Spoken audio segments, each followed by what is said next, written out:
The Drive-Thru is our monthly news episode and is sponsored in part by organizations like CollectorCarGuide.net, Project Motoring, Garage Style Magazine, the Exotic Car Marketplace, and many others. If you are interested in becoming a sponsor of the Drive-Thru, look no further than www.motoringpodcast.net. Click About and then Advertising. Thank you again to everyone that supports the Motoring Podcast Network, Grand Touring Motorsports, our podcast Break Fix, and all the other services we provide. All right, let's rock and revs. There we go. Welcome to Drive Thru episode number 59. This is our monthly recap where we put together a menu of automotive, motorsport, and entertaining car adjacent news. Now, let's pull up to the window number one for some automotive news. You notice, Tanya, he puts the in there just like Brad does. Mm-hmm. It's something about the human mind. We just add that the window number one. Well, William, we are picking up where we left off. Welcome back to the studio. Thanks for joining us tonight. Lots to talk about. But it starts with these really stupid hats. You don't look good in that hat. You don't like my hat? Not worn that way. It looks worse when I put it all the way on my head. Wait, I'll show you what it looks like. It's better that way. It's No, better. it's totally worse. No, way. it's better. It's better that way. I can't get my headphones on. Oh, there you go.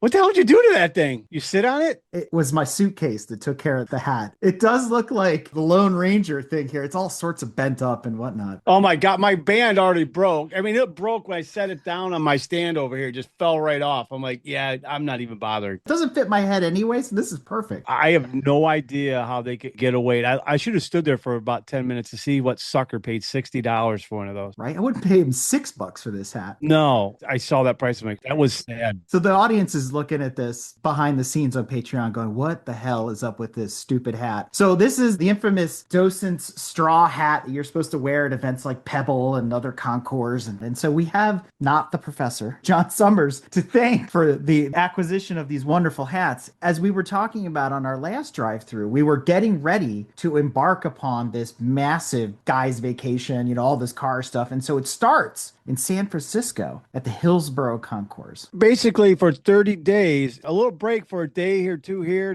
But yeah, getting out there. I'd never been to San Francisco, too. That was a first for me. I've always been in Southern California, everything like that. So that was awesome about that. But, it was well worth it because a friend of mine hooked us up with a little shop visit. So we go to the old Riley, restoration shop?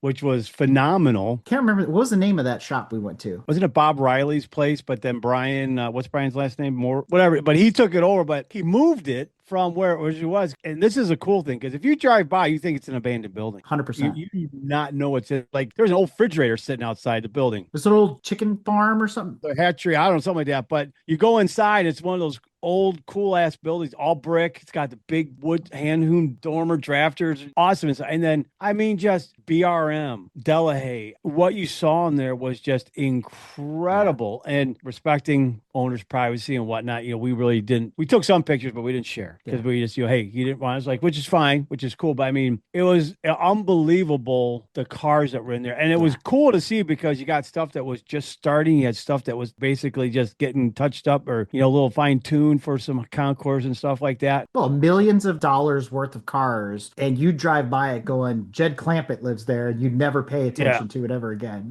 No, you wouldn't at all. And it's not like it's got any shape or anything to it. Think, okay, there's a bunch of car lists.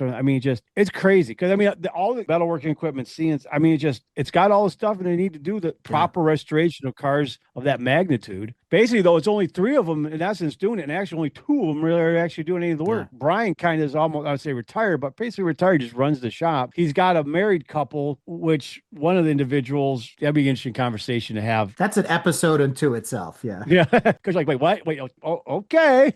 But her metalworking is just unbelievable, especially that Wanderer and redoing all that pieces that are missing from that car and all that stuff that was in the back was super cool. Yeah. But you want to talk about a small world world, Tanya. We walk into this place and Brian walks out, older gentleman, these big glasses, and he's wearing a t-shirt and it's a blue t-shirt and all it says is Mirage. I just have this smile on my face, do the, the whole Kojak, point my finger like a gun. And I'm like, man, you're wearing the right t-shirt. He's like, well, what do you mean? And I said, I just interviewed Harley Cluxton like a week ago. And he goes, you won't believe it. I used to work for Harley. And so suddenly this whole conversation, he worked at Mirage, all these cars and how Harley got started and this and that. And so we got a really interesting backstory, which led us into the legend of Lamborghini and Bob Wallace and brought us back to camaraderie in the Corvette. And it was like, who is this guy? What have we stumbled into? We're in the Nexus now, right? All those conversations were great because one, Eric was conversing with all these great stories and people he talked to, and then he went into his stories and it just kind of kept going because when he would bring something up, it basically just like, oh yeah, I interviewed or I taught, so it all just kind of all of a sudden little web we weave, so to speak. And he really opened up because he's the kind of guy that throughout his years, you can tell he's been like all these awesome places involved stuff, but he's the guy just kind of quiet, kept to himself, just did his work and stuff like that. But he was involved in all this stuff. So he has all the connections. So we're getting ready to leave. We're outside. I know he had mentioned before over at Sonoma at the racetrack, they had another storage facility. And the gentleman with Mark Addison, God bless him, because he's the one that got this all set up for us. Brian goes, well, hey, here, you guys want to go? Here's the key. I mean, I'm like, God, just look of just like WTF. I don't know you from Adam. I met you an hour ago, right? Exactly. Well, here's the key. Just go over there. And this unit, because that was a whole nother thing trying to find the unit once we got there. And we looked like Keystone cops running around trying to find this shop. It was so bad. They had on-track stuff going on too. So getting in, you had to do all this stuff. Well, Mark just pulls right past the gate. These guys are, him and John, they're in the rental car we had, and they get stopped for like 20 minutes, get debriefed by the Gestapo or something, trying to get in. We just blew right through them and just went. I'm like, all right. And trying to find the unit because the way it was explained to us, and it's this one.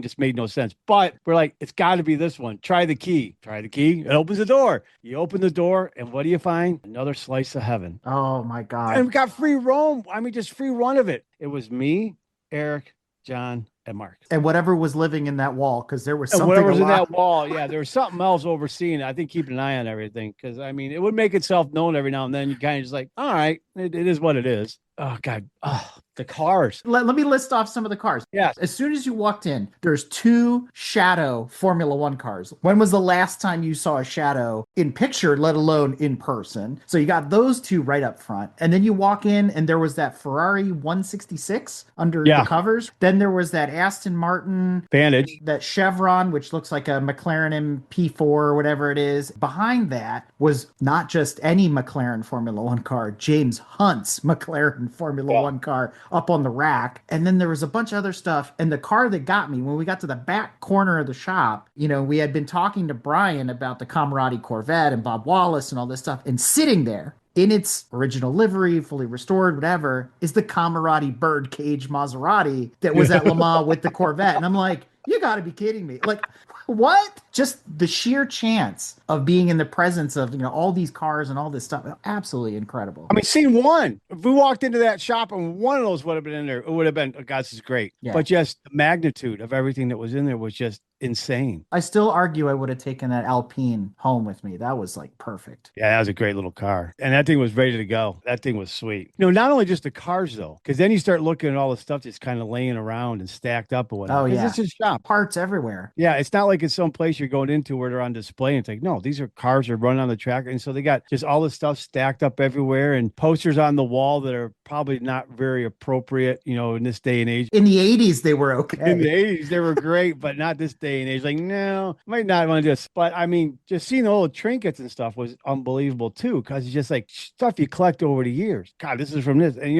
it's not like it's repop. Now, it's the legit stuff. It's original, yeah. And plus, you hear the cars on the track in the background, so you got this whole little vibe going on. Yeah, that was crazy. We've been blessed how we've started our trips from that one to the next one, all just kind of steamroll. It's like, man, the precedent was set right out of the gate. You're like, wow. And we do have to apologize to Sonoma Raceway. You will sign the waiver the next time you come through there.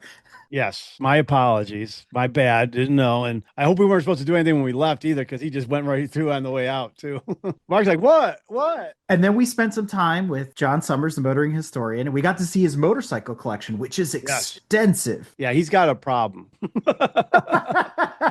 And he keeps acquiring more. And then it was like, how many cars does he have? Like, I can't believe he fits that Pontiac down there I don't either. with everything. It's like, holy smokes. Yeah, I have no idea. I mean, I'm amazed he doesn't have a shed out in his backyard with more stuff. That's probably coming, but Well, he's got his other cars in a warehouse. So, of course. it's not like he's buying these beat up junk. But he's buying bikes, getting a great deal on them that either need just maybe Yeah. a little TLC or, they're a little scratched here or there, but they all run. He rides them all. And, he has his little post-it note on it. Well, last time it was starting. I mean, everything. But I mean, I'm a big bike nut. What he had in there was just, Yeah. GSXRs, got the Ninja ZX6s, all this stuff. Crazy stuff just all crammed in there. I will say this, when you see John's videos of where he's sitting, it gives it a whole new context of his little hovel that he has where he's sitting. 100%. Changes your perspective completely. You're like, please turn the camera around so I can see Yeah. all the bikes that are with you in that. He just sit the other way. And he says on his show all the time, he's like, oh, I got all these bikes I got to fix, blah, blah, blah, in the garage. And I'm like, they're 3 feet from you, dude. They're like right behind you. It's crazy. Yeah, it's like just goes like this and touching them all. Yeah, he needs to spin that around. Because then, not to mention all the stuff he's got on the one wall with the top. I mean, he just needs to do an episode just touring that thing. Just like everything else we talked about, like Don talks about on Garage Style, you drive past some of these houses, you have no idea what's inside them, what people have been hoarding or storing or collecting or otherwise. And like his neighbor, which leads us into the Concours. Yeah, as we were pulling, what was it 7 a.m., 7:30? Yeah. On the day we were going out to see this garage and stuff like that, we catch the gentleman's garage was open and he had his 2308s sitting there. And we're like, oh, so we stopped as we get out of the car, walk towards the garage shuts. And I'm like, oh, maybe he thought we were going to go rob him. But it turns out, awesome guy. It's John's dear friend. John's actually driven his cars and stuff like that. We met him following day at the Concours and had lengthy chats with him. Great guy, lots of photos and stuff like that. It's interesting to the point, especially in San Francisco, because, I mean, Yeah. you got basically a single car garage door. I mean, if you got a double wide garage, you're living large. I mean, because they're deep. They're all like 2 car lengths deep at a minimum. 2 cars, as in like a 57 Thunderbird, 2 cars deep. They're huge. Like you put 3 modern cars in those garages easily. Exactly. I mean, he's got his 4-door Catalina, His Mustang, 2002 Mustang Bullet, one of the first series of Bullets, and then 20 motorcycles. if not they're more. deep. Yeah. I mean, you're fitting a lot of stuff in there, and it's just basically garage space, unless you redid it. But Yeah. Yeah. They're huge. it's very surprising, and then obviously on the hills and stuff like that. So, yes, it started out that first day, set precedent, and was like, fantastic. Now we got to talk about Concours and the silly hats. Exactly. The weather, it wasn't too bad, but that's concerned because not only you got to wear the hat, you got to wear the blue blazer, Oh my God. And the white collared shirt, Ah. and khaki pants. Poor Eric had to go to, I don't know, did you go to Kohl's? I bought everything. I had none of it. Wait, didn't you know the wardrobe before? You didn't bring the proper stuff, or you did and it was wrong? No. It was correct. And I had to buy it ahead of time. So we knew what the dress code was going to be, but it's worse when you put it all on. My stuff still had the Oh. tags on it. Like, if we don't go through with this, I could return it. That's where I was. Yeah. Even the morning of, I was like, oh shit, I still got a tag on my, my jacket kind of thing. Those of you who listen or watch the channels and stuff like that know I have an issue and an addiction to Diet Mountain Dew. Oh my God, that was so funny. 7 a.m., I found a Walmart, or no, I'm sorry, Target that was about 10 minutes from the hotel. I bought a cooler so that way I could take my own beverages. And I bought Diet Mountain Dew there because, I have a very serious problem. It got worse when we got to France, but we'll get to that point. Yeah, that was horrible. Well, yeah, we'll get to that. I was all right for 2 days because I kind of strung some things out. He's jonesing after that. Yeah. So anyway, we get to the Concours. I didn't know what to expect. I don't think you knew what to expect. No, I have no idea. The only thing we had gotten, and it was literally the night before, was this 200 car spreadsheet that we needed to somehow digest, memorize, understand what was on the field, and then link these random abbreviations to the groups and try to figure out where the cars were on the field. And then I get there and I'm like, well, the field's not that big, because he made it sound like it's going to take an hour and a half to get to one end of the field, and then you're not going to be able to cover the other half, and like all this. I was like, what? The way it was presented, it was very daunting. And it was like, oh, crap. Because then you get nervous because the position you're being put into Yeah. and how people are perceiving you, you don't want to look like an idiot. But also to John and, the concourse individuals themselves that put on the event because they put the trust in John to John find the people and da. So we come up. So it's like, it's a big responsibility. But then to your point, we get there and it's okay. This is very manageable, which was great because that was the one thing about it. It wasn't like they had 500 cars or something like that. And you could technically stopping to look at some and this and that, probably 45 minutes, an hour if you really kind of stop at some of the cars and scrutinize them. It wasn't that overwhelming once we kind of got the lay of the land. Well, your slice of the cake was a lot easier than mine too, because all the Ferraris were together. Yeah, that made it. That did make it very, very simple. They were all just in this one spot, perfect, and basically almost in chronological order too, which was great. I was like, which manic ADD person put all the German cars where they did? They were all over the place. I was like, it felt like a bee buzzing around trying to like weave a story. And so you and I strategized quite a bit on how we wanted to approach the field. But in the end, what was it? We had a couple financial groups, US Bank. There were a bunch of different groups that had gone out and these tours and all this kind of stuff. So one of the docents took the US Bank guys and kind of went off with them by themselves. And then we were with John. I never saw this side of John before. I mean, he doesn't like it when we call him the professor, but I call him the professor in an affectionate way, like Gilligan's Island, right? As a side note, in regards to Mr. Professor, we kind of were told that he would wish that we wouldn't call him that or put that out there anymore due to some circumstances. So we only can do that in private, I guess, from now on. So we're going to continue to say it throughout this episode, right? Yeah, we're going to continue to say so to drive it home because a request was made, but we're like, sure. That's like the worst thing to do is to ask that because then you're just going to double down. Right. So he starts lecturing and he starts with like these chitty chitty bang bang open top cars from like the 1920s and stuff. And I'm like, okay, where is this going? And then eventually he's like, all right, Eric William, you take over. And we're like, excuse me? Yeah. Again, then he wandered off too. Yeah. Stayed there and kind of like oversaw him, just be sure, no, I got to go. Like, well, all right. Thank God we were together and we tag teamed it. Yeah. I think that was very helpful instead of just getting thrown into the very deep end. That helped a lot too, because then you played off each other. And as you're talking, someone can fill in a gap or what have you. So that worked out very well because the other fact was the group we were taking around showing cars, they're not they like cars. A couple guys had a Porsche Snap, but it's not like they're hardcore, right? Like us. But it was interesting. You pick up on the cues of things that are going to interest them because you want to keep them attention, captivate them and get them. So it's kind of like you had to see what perked people up and stuff like that. And being money and stuff like that, I started touching on about avoiding taxes and Montana license plates and all this kind of stuff. You went into this whole investment thing and I was like, cool, that gives me a break. I can collect my thoughts. They seem to kind of grasp onto that. I'm like, I thought you guys would be something they'd be interested in. And they were into the super fun facts, right? And I think we started off well talking about, Porsche and 20% of the market for Porsche comes from California. Everybody's like, ooh, that's really cool. And then, we led into other things, and there was a lot we talked because I think we had them for 45 minutes, maybe to an hour just to ourselves. It was nice to know that by the end, granted they're there, it's part of like a corporate outing for this investment group. And, somebody paid for their lunch and all the thing, to kind of wine and dine them. But we didn't lose anybody when we got to the end. And I think that's an indication that we did an okay job. No, I agree. No one wandered off. The herd didn't thin out or anything like that. I think that's I guess we're doing it right, I guess, so. I like the whole docent thing. I think it's cool. Would I do it again? Yes. Obviously, this is the thing that leads to the next thing. So we'll see when we get the call to go do Pebble and all that. This was all part of building up to that. So your takeaway from being a concourse docent, and I know your feelings on being a concourse judge because you did an entire episode about that leading up to this event. I mean, no, I'd love to be a docent again. I mean, because this weight's not getting put on you in regards to objectifying something and putting points to it. I would do it again in a heartbeat. I thought that the idea presented was like, hey, go to Pebble this year and shadow some people and stuff like that. I thought that was a great way to go about doing it. Then next year in 2026, then, hey, you step in instead of just like, okay, 2026, you step in. Okay, here you go. You've done a few more events or something like that. And I don't know if, hey, maybe we got to do a few more. I don't know. But if we get asked, I mean, I'd do it in a second to be another docent again because I thought that was great. Yeah, absolutely. You get in for free, which is great. But hey, you meet some nice people and stuff like that, sure. And it was a lot of fun. Definitely, it was a lot of fun. So big thank you to John for inviting us and making us part of that. So yeah, for sure. Yeah, a huge thank you. Before we transition away from California and talk about Europe, Got to talk about our rental car for just a second. So fast. So fast.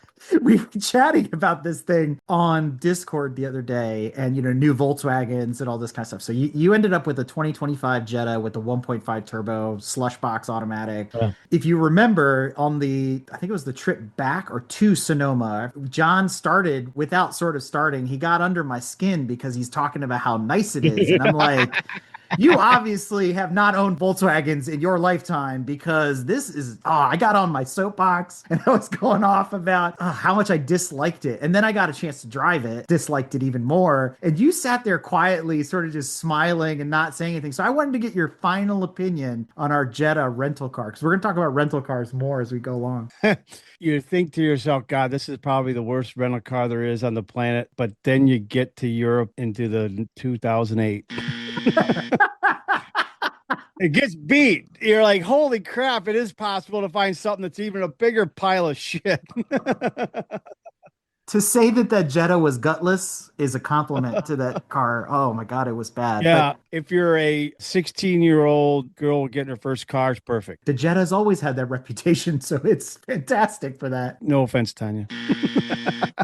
I don't think that thing had more than 90 horsepower. I don't know, It was awful. And everything was plastic inside. I mean, you can just tell it's a mess. I mean, it's built to be a rental car. Yeah. Now, basically, Yeah. that's all it is. It's built and sold to all the rental car agents. That's all that thing is for. Yeah. You might have one here, two or there on a lot or something, but I mean, I've said it before. I'll say it again. No one aspires to own a rental car. Hands down, no. right? So again, as we wrap out the California part of the trip, I want to give another shout out to John Summers, the motoring historian. He's got an episode that's going to air right behind this one. And he too talks about his rental car experience in Cape Cod. And I got to tell you, editing it, I was laughing my ass off. Like it was that Seinfeld moment. It's gold, Jerry. It's gold. Right? It's really good. You got to listen to it. And it really goes with the whole theme of the rental car thing. So check out the Motoring Historian after this airs on Friday.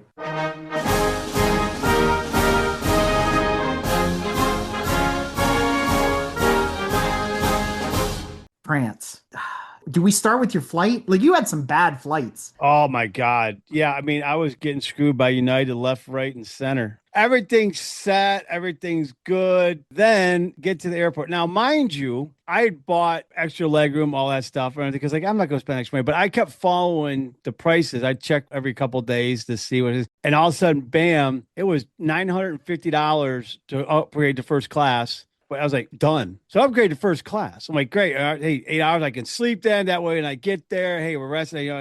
Get to the airport. Flight's delayed. Weather in Dulles, because that's how I was supposed to fly in from Cleveland to Dulles, Dulles over. It's delayed like 6 hours. So it's like, well, I ain't making that connection. That ain't happening. I had like a 2.5 hour layover. So I was like, okay, ain't making it. The flight to Paris. Paris. No, this is not the flight to Paris, okay? The flight to Paris, you need to go to Terminal 2.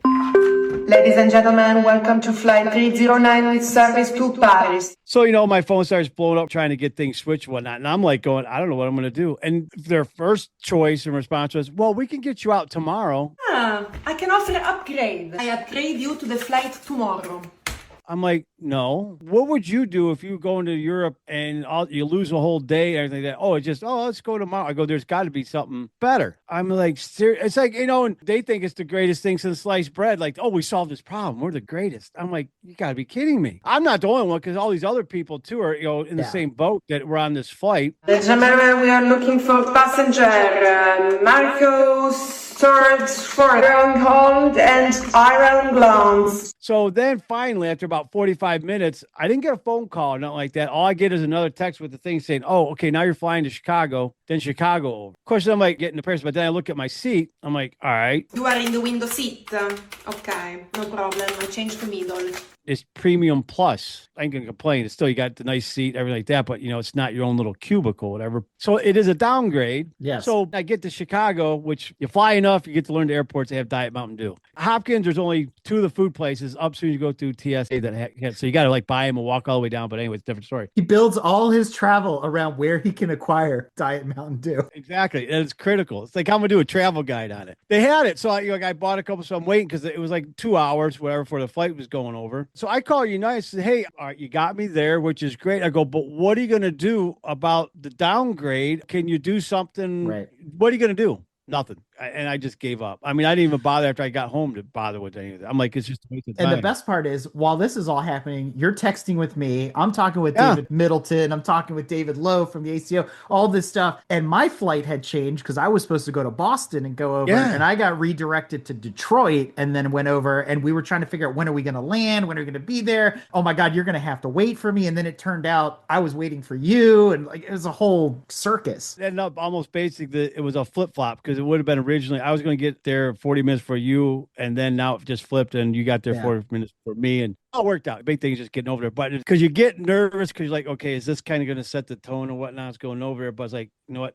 Got there. It was great. Now, of course, the one thing I will say is my partner for the trip stated that he's at the Enterprise, but there's 5 different hubs and terminals over there at Charles de Gaulle, and each one has their own rental car thing. So I'm down in this parking garage wandering around looking for, all right, where the frick is he? And he's like, oh, I'm standing right in front of the thing. I'm like, no, you're not. He goes, no, there's only the one. I'm over at 2. Like, well, I'm in 5, so I'll be there in a half hour because I got to take a train. Eventually found him. It only took an hour. I mean, you know, and walking Forever. 5 miles, I think it was. I was amazed because the last time I went with Dave Middleton. You know, I was texting him and all this kind of stuff. He was on his way back to Germany anyway. And I'm like, hey, remember, and this and that. And it took him like 2 hours to get through customs. I blazed through customs in like 2 minutes. I did too. It was Yeah. amazing. Yeah. So I go to the rental counter and I'm talking to the guy and he's like, Wait. Tell him what you thought you were getting. well, that's what I'm getting at, right? So I'm talking to the rental guy. I said, please make sure I'm in France. I would like a French car. The last time I was here, I got an Italian car. It doesn't make any sense to me. Like, I would like to rent a French car. And he's like, oh, not a problem. I already have you booked in one. I have a Peugeot 208. I said, oh, okay. 208. That's awesome. I was like, is it a GTI? And he goes, oh, yeah, GT series. Oh, cool. Because I'm thinking hot hatch, 208. This is going to be awesome. There's only the 2 of us. We can go bombing down some B roads with this thing. Because I think the 208 is a really good looking car, GTI sized. It's appropriate, hot little engine and all this kind of thing. Even if it had a downgraded version of the motor, I still would have been happy with it. So I tell William, I'm all excited. We're getting a 208. This is going to be great. This is going to be fantastic. Hopefully it's not that metallic mustard color that they come in. So they send us not to the normal parking lot that I'm used to where the cars are right there. Because I kept looking at some really cool stuff in the lot. The brand new Ypsilon, some Audis, like other stuff was in the lot. I was like, hey, well, I don't see a 208 anywhere in the lot. I'm like, oh, no. You got to go to the bowels of de Gaulle. Yeah. 3 levels down into this parking garage where they hide all the cars under the airport. It's like subterranean, right? And we get down there and it looks like something out of Black Mirror. And we're just walking and walking and walking. And there's just row after tunnel after row after tunnel of just cars and cars and cars. I'm like, where the hell are we? And we finally get, it was like 24 out of 26 or something like that. And we get all the way down to the far end. We're walking down the aisle and I'm like, I don't see any 208s anywhere. The key, when you blink the key, it wouldn't make any noise. So it was like, where is it? So we found this one guy, who's this random guy sitting in a chair. I guess he's the attendant. No booth, no nothing. Just sit in a chair. Yeah, he's just sitting there in the garage underground all day long. That's what he gets paid to do. And I'm like, I'm looking for this car and I can't find it. So he looks at the little tag and he walks us over and he goes, boop, and he blinks the lights and he goes, this is your car. I'll look at William.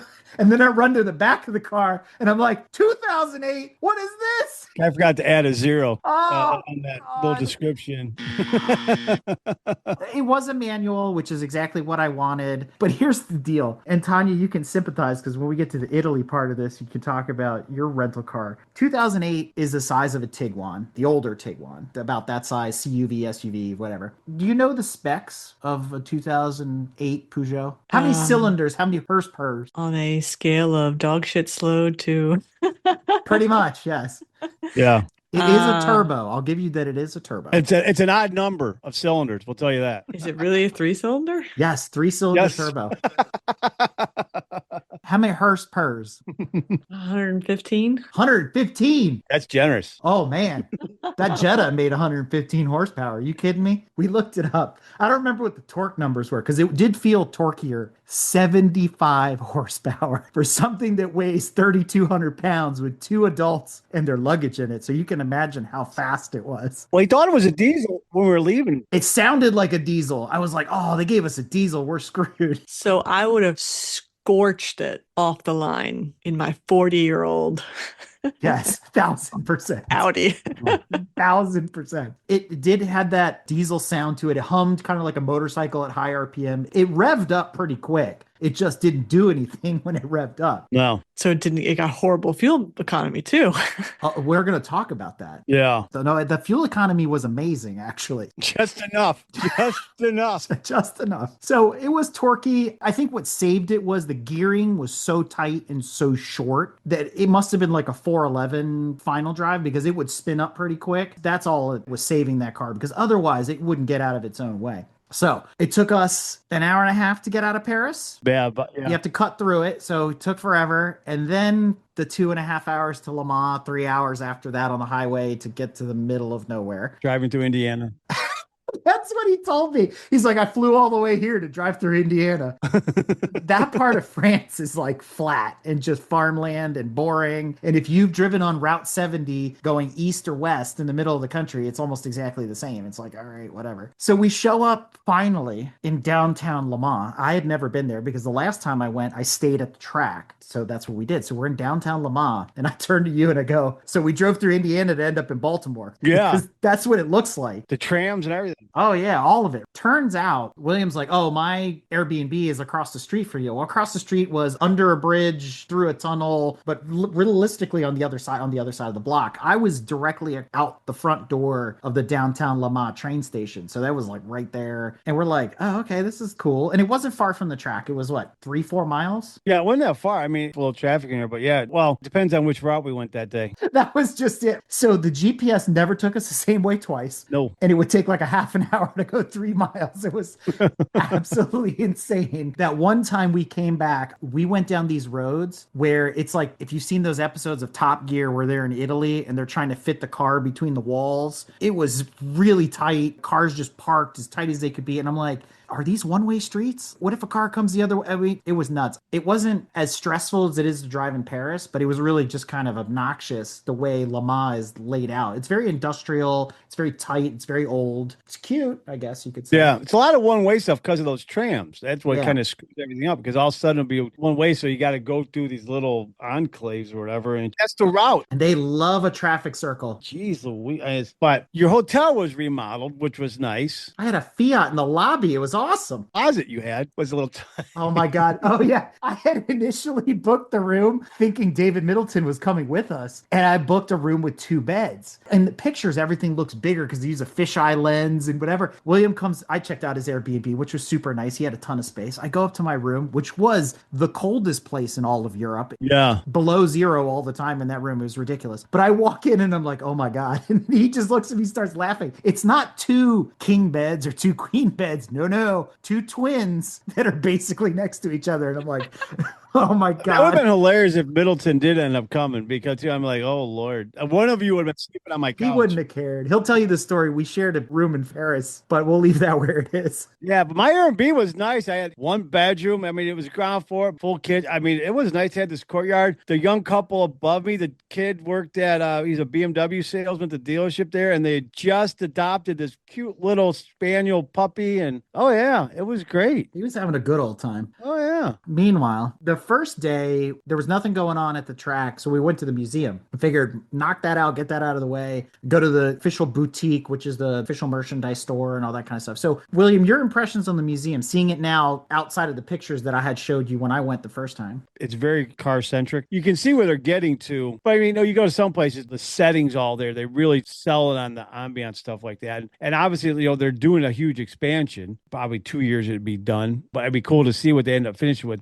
It's great because it's about the cars. It's about the race, stuff like that. And again, it's not some massive thing where you can get lost in it. And it's like, well, why do they have this here? It's Le Mans cars that race at Le Mans. It was a great way to start the trip for sure. Membership has the privileges in the ACO. So if you ever go, be sure you are an ACO member because you get them for free. Yeah, that was awesome. And the other thing I love about that museum is it's in chronological order. So Yes. you start with the earliest cars and you wind up with the newest winners. And then they had their McLaren display. And then they expanded and added the 24 hours of motos display, which was pretty cool. I'm hoping when they expand the museum in the next couple of years, maybe they'll have some of the big trucks in there and some of the other stuff that they run. That would be really, really cool to see. I didn't ask, and I don't know if you had seen it, but because you go to some of those ones, kind of like when you go to an art museum, you get the headphones and like you just do your own walking tour. I don't know if they had that. That'd be kind of cool if they did that. Yeah, but it was awesome to start from the beginning and you get all the way to, wasn't last year's winning car, it was 2 years ago winning car. Wasn't it? Still all dirtied up, everything like that, which is cool, like how they kind of do for Daytona and stuff like that here. But it's really neat because you can just see how things progress and how things change technologically, everything like that, and how went from street cars to full-on race cars, kind of back to street cars, back to full-on race cars. I mean, so it's really neat to see that progression and seeing the jump in certain areas where you can see like what it was like a huge jump in regards to aerodynamics and just the engineering thought that went into going something a totally different route in regards to just following the same old shit. It's really great. I mean, it's definitely something you need to go see when you're there. And it's right at the front gate. You can't miss it. Right at the front. Yeah, it's right there. Did we go shopping after that, or was that the next day? Yeah, no, we went in because we were looking at buying stuff. I bought some books, and I bought the Remote Control 499. Yeah. God, and the guy was there at the Classic autographing it. I was like, oh, crap, I could have brought him and had him sign them. But he does those really cool comic book type storybooks that were really neat. Yeah. And they're cheap. There's only like 10, 12 bucks. So I was like, I bought a couple of them. Again, it's that scenario where you can kind of go through and you can spend a crap load of money if you really wanted to. But then you get into, which we kind of had this discussion, is we'll get into the third day or second day we were at the track to, okay, now space in my suitcase. Yeah. We mentioned at the museum too, it was like, well, let's see if maybe it's somewhere else you can find a better price on it. If not, you can come back in the museum and buy it. But, I had a lot of cool stuff. I mean, I could have went to town buying a lot of the books they had there. I bought the one, but like just historical, everything like that. I mean, just fantastic stuff there. It's nice because it's, again, you can actually put your hands on everything like that. So, but it's always got to keep in mind if European sizes to American sizes, because that is the dilemma you can run into. That can be a big problem. So day 2 of Le Mans Classic, the track is still not hot. They're still teching. They're getting cars ready. So we end up doing some shopping at all the different pagodas that are there in the villages. And then we do the paddock tour. Exactly. And I didn't know this. I'm thinking, oh, this is great how they have this set up. No on-tracks, just all tech and stuff like that. All the cars are in the paddock. Once you can try and figure out which paddock is which and where they're all at, then you can go walking through them all. But then obviously you go through all the merchandise stands, stuff like that. You can take that time to do it. It's not like you got a day where there's all this on-track stuff going on. Like, well, I got to watch what's going on the track. Well, but I want to go see this, So you can spend that time and get the lay of the land. And it's awesome to see, I know how they had everything set up, but I didn't know previous editions of that, they didn't have that on Thursdays. They jumped right in on a Friday and went. So you didn't have that opportunity to do it. So I was like, oh, this is great. It's just really cool to see because everything's there. You can get right up on the cars. A couple of them here and there had kind of roped off. And so they should have because they were rather expensive vehicles. But 99% of them just walk right along the side, go talk to the crews, everything like that. So you can really get into it and looking at what they were doing and what the car was. And that was really cool. And they had some very unique cars there too. Yeah. That was awesome. I mean, it's because you had that access to get right up on them. I mean, it was awesome. Well, we never made it to the Group C paddock because they must have put it at the airport. It was so far away from everything. Yeah, exactly. They kept those cars hidden, but they were blocked off by eras. So you'd go into, 1923, which is the beginning of Le Mans, to like, I think 1933. And then the next one was like 34 or whatever. And then there was like all the heyday of the Ferraris were all together. And then, the hoopla of the 60s with the GT40s and all that stuff. So they had all these like corrals just for the paddocks, and you would move from one era to the next, which I thought was really, really cool. And then the Legends of Le Mans, those were up in a big pavilion, really pretty with the restaurants around it. That's where like all the main stationary shops are and everything. Yeah. So that was really cool. And then you had car clubs like everywhere. Oh, everywhere. Oh my goodness. Obviously it's a big place, the whole track itself, because they weren't using the Bugatti circuit. So that's where they had a lot of these clubs. And it was one of those deals where every day we all of a sudden figured out there was something new we stumbled on. It was just like, oh, geez, well, I didn't know this was here. Because you're just kind of going around following stuff, trying to figure out. And that was neat too, because you always find something new. But it just, the car clubs itself are awesome. Well, I read there was 8,000 cars on display. Everything under the sun. You saw how big that place is. It didn't feel like it, but there were cars everywhere. On display in groupings. Again, it was fantastic. it was kind of like get your cars and coffee almost in essence. Well, I mean, the Shelby Village alone was the size of Yeah. a normal car show. It was huge. Yeah, and we didn't find that till the last day when it was raining too. That was the other thing too, trying to find Jean Pierre and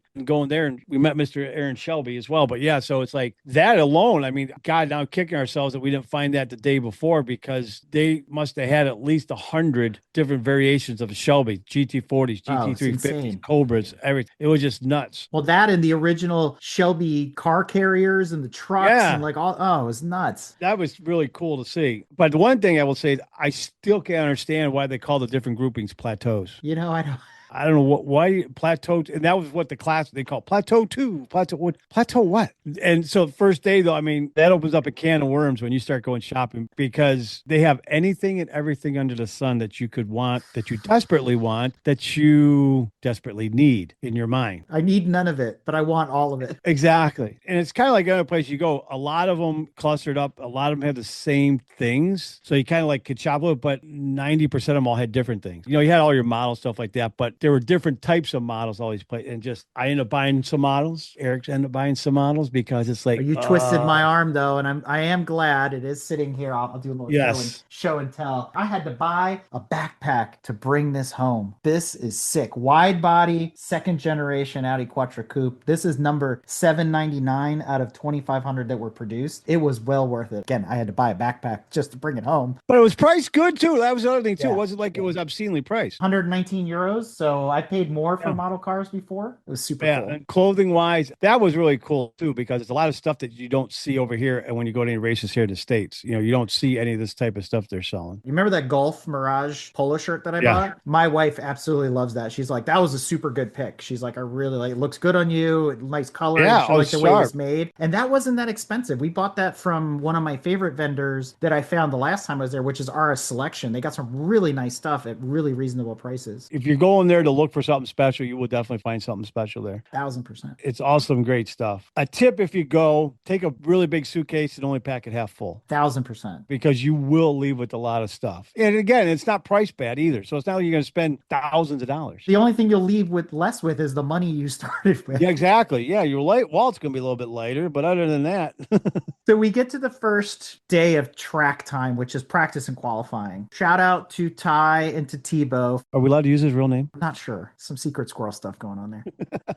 But shout out to them. I hung out with them when we were at the 100th Le Mans. Great guys, a lot of fun, very knowledgeable about their area of the car world, especially Porsches and Renaults and stuff like that. So we hung out with them for a while. And then unfortunately, I got called away. I had some ACO obligations that I had to take care of. And then you went off venturing and wandering and filming and being our roving reporter. So that kind of sucked up that whole day. But we got to talk about some of the VIP experiences that we had Yeah. throughout the 2 days of racing that we got. You going off to do what you had to do was very beneficial for you. What ended up coming about with that, fantastic. And it needed to happen too, but that was great. But yeah, we kind of stumbled onto some things that were like, it didn't seem like it was going to be real. Our first thing, we ended up in the BMW hospitality booth Yeah. because we had found out, and it was very hush hush. It wasn't like they were shouting out to the world Right. you could do this, that you could purchase a hot lap of the track. Not just like putting around in a bus with 50 other people. It was Out the gate, smoking the tires.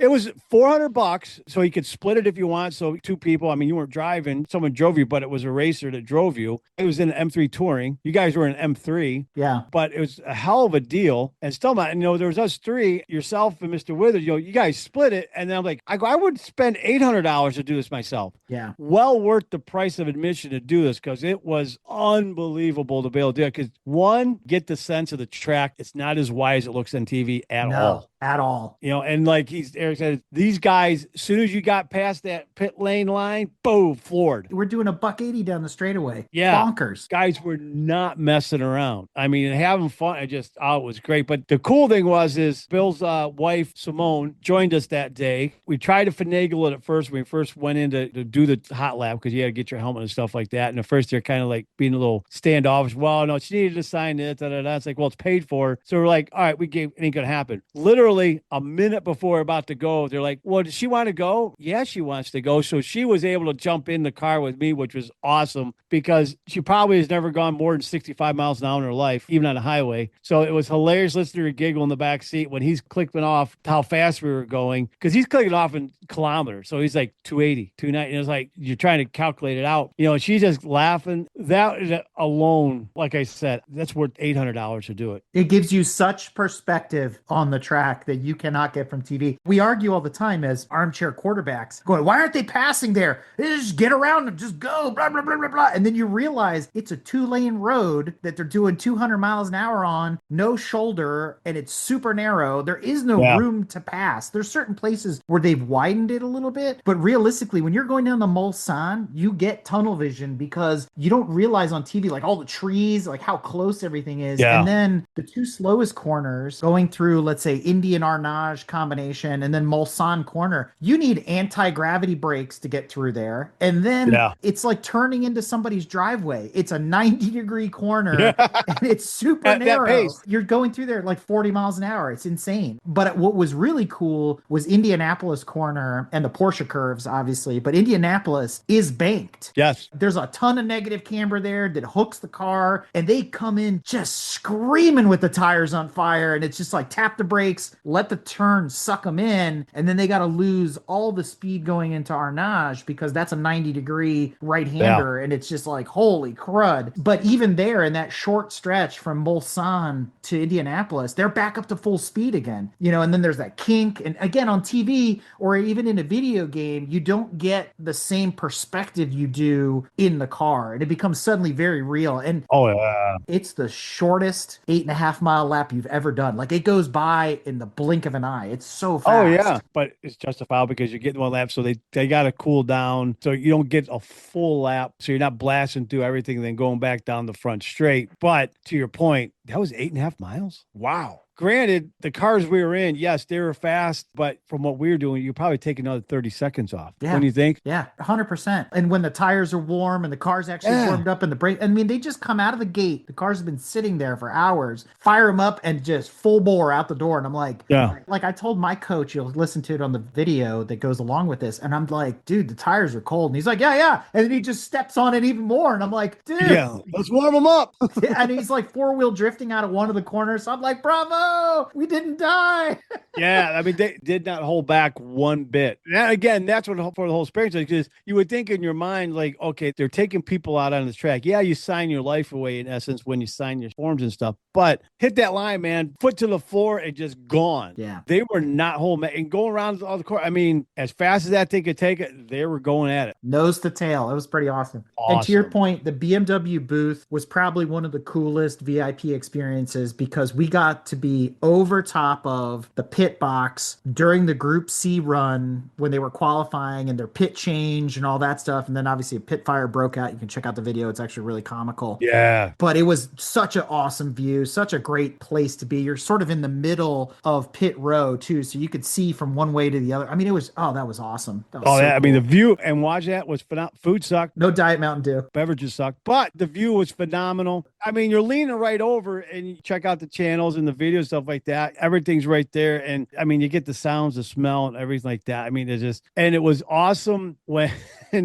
you want to use that adage of like a monkey to a football in one of the stops and they're during one of the things, because it was just mass chaos from the perspective of, these are historic cars. So normally you have a shop that's doing it. So that shop's doing other cars too as well. So they were serving some other ones. So you like have one guy that was by himself with about 20 people. Then he had 5 guys with the 5 people working on all 5 cars, it seemed to be. So it was really cool to see, but the sound, it's what Clarkson says, gives you the fizz. It warms you. I mean, it's just like, yes. I mean, it gets to your soul. It's so awesome. I still think the Peugeot 905B, the 1992 one with the V10, with the Jordan Formula One engine, was the best sounding Group C car there was by far. It just rips your ears out. And it also kind of brings a tear to your eye because you're like, that's when motors were motors in Formula One. Like, they're pretty awesome. Yes. Talk about the pit stop. I still think those Porsche guys during the Porsche race heard you, because you want to talk about guys clowning around. They put this car in the air on the jack with no jack stand, and dude slides underneath it. And Williams like leaning out and he's like, you think they should put a jack stand under there? Oh, OSHA's not involved over there one bit or anything because all I'm doing is just waiting for that thing to drop on this dude because Yeah. I wouldn't trust that floor jack keeping that thing up. so from there, I went with the ACO USA Pres to the Administrators Lounge, which was pretty cool. It's all a bunch of ACO people. They're even higher up. They've got a higher vantage point. It kind of sits almost directly above the BMW box. We went there for a little bit. And then you and I went to the Club de Pilote, which was pretty cool. That's a Yeah. whole different experience. That's like the exclusive drivers club. They have their own private box. It's all glassed in, got food, a whole bunch Good food. of wine. They had the best food by far. Yes. So shout out to Charlotte Vernay for doing that. And No air conditioning though. they don't believe in that in Europe. They don't believe that over there. Bit stuffy. It was. And then if you open the door, you got yelled at. Oh yeah, I mean, you had some very pretentious people sitting in that thing, and it's like you look at it. So when you're in there, it's enclosed, and when you're sitting in the thing, looking on the track, you're in the thing. Off to the right, there's a small little deck here. There's a door. You go out, and right there's a deck. But then to the left, same thing, but it's much larger, and it's got the grandstand seating. Over by the stairs, there's security, everything like that, keeping people from entering. So like, oh, it's part of it. So and it was Yeah. stuffy. So we went out there. Someone inside decided to lock the door on us.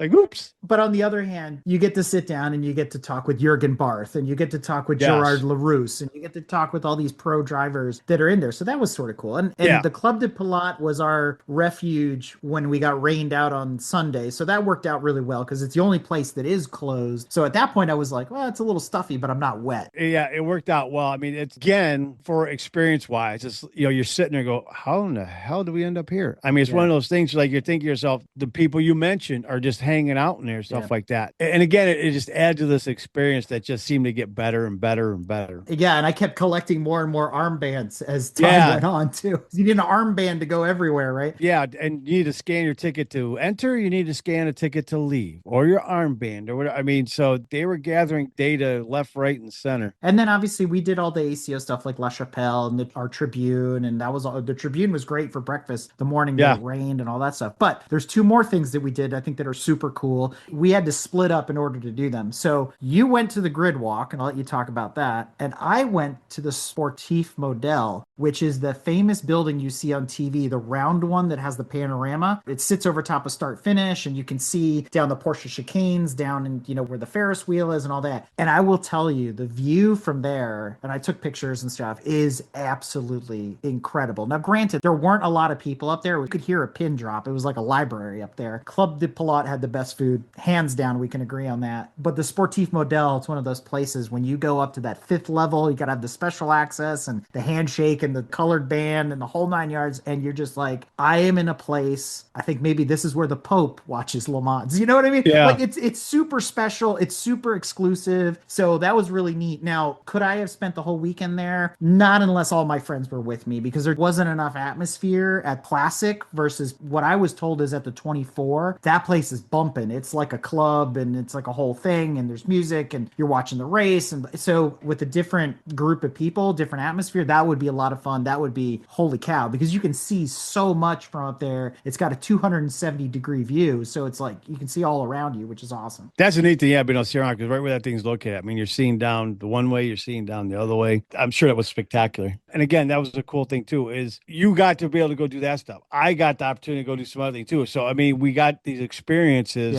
that we can share. Yeah, we did a lot together, but then we got to do these separate things that really kind of just took it to the moon in regards to what the experience was. Regarding the grid walk was unbelievable. And a huge thank you to Bill Withers, because he had gotten a band to do it as a thank you for getting his wife to go on a hot lap, whatever. He gave it to me, and I was unbelievably humbled that he actually, gave that to me, because you can pay to get to do it, but it ain't cheap. Probably the most expensive upgrade. Yes, it was like $1,500 or something, wasn't it? It was insane. Yeah, it was crazy amount. So I mean, that was like huge on his part. I mean, I could not believe it. But yeah, that was really cool to go out there. I mean, there might have been, I don't know, 500 people, 300 people that probably got out there to do it. Out of the 200,000 that were in attendance. You want to talk about humbling thing, because so we go in, and as you start going down the line, because you're at the tail end, things start thinning out where people start stopping to talk, all this stuff. So you're not in such a crowd. But I got all the way down the end, was filming stuff that, and I stopped, got separated, like went out in the middle of the track up front as far as I almost could go. And I had to change my battery. So I'm down on the ground. All of a sudden, you know, I stand up and I look at the crowd, and you want to talk about holy shit moment, because I mean, right there alone's got to be about 80, 90,000 people standing there. And, you know, they're looking at you going, how does this jackass get down there? It's very humbling to see that crowd like that. I mean, it's really puts things again into perspective for what these guys see. It's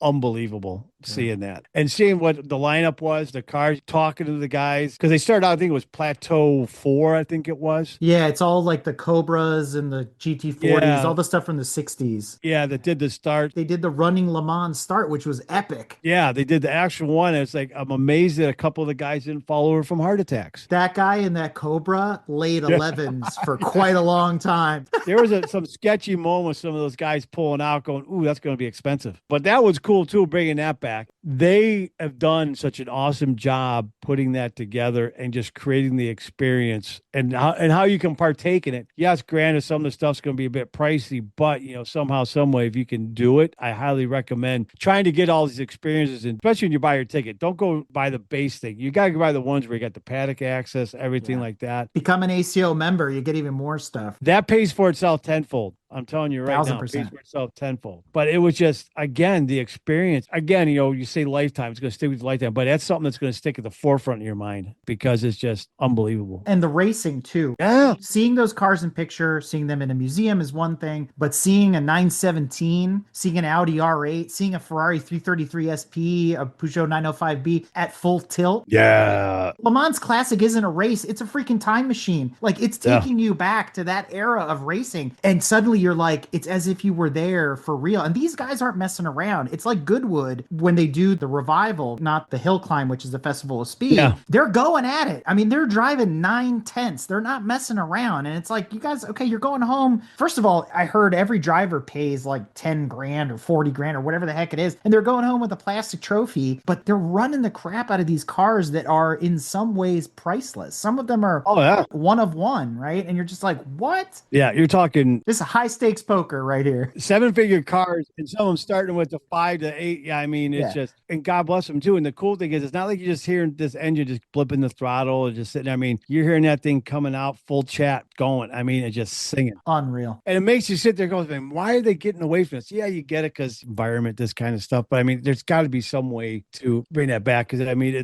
I want to say majority of the conversations where when you kind of hear other people eavesdrop and whatnot, everything kept pointing out was about just how glorious those things sounded. Yeah. I mean, just, fantastic. And for those of you, hey, I dropped a 20-minute video and all it is just all on track stuff. I'm not even talking. It's just hearing the cars go. So awesome. Let them do the work. Because I mean, that's all you need to hear. And Tanya, they beat us to it. We've joked about this before, like on the rich people things where, you know, we should get the go-karts together that look like the replica cars and go racing. They do that at Le Mans Classic with the kids, and it is hilarious. Yeah. The cars look good. I mean, they're really cool. Yeah. Definitely got the corner marketed on that too. Some of them couldn't even make it up the hill in that first straight because that is a hill. It goes up. It is. It's deceptive. And it's steep. Yeah. Yeah. I mean, you don't realize how steep that is. And it was ones that had 2 kids in it. So I think they pushed the maximum weight limit on that. But it's really cool to watch because, I mean, God, they had to have close to 80. There was so many. I mean, they had to grid them up going way back. I mean, it was really cool. And they do qualifying for that too, which is hilarious. Yeah. I mean, they take that stuff serious. That was really cool. See, because it gets the kids involved. It gets them doing something. Little side story. This is a point when I was kind of wandering around myself and I was walking past the one paddock. Sure enough, as it's trying to come out of the paddock to go down to wherever, this Lister Nobly was sitting there rumbling away and they're trying to turn right. And, you know, obviously, you know, these cars don't have any turn radius. Behind it was the bread van, but these 3 kids in those little carts were coming up. There's a car parked and they're trying to come. They stopped him right next to that car and they told the guy in the Lister, hey, all right, come out. So the guy's doing a 10-point turn to try and get around him. Side pipes right there.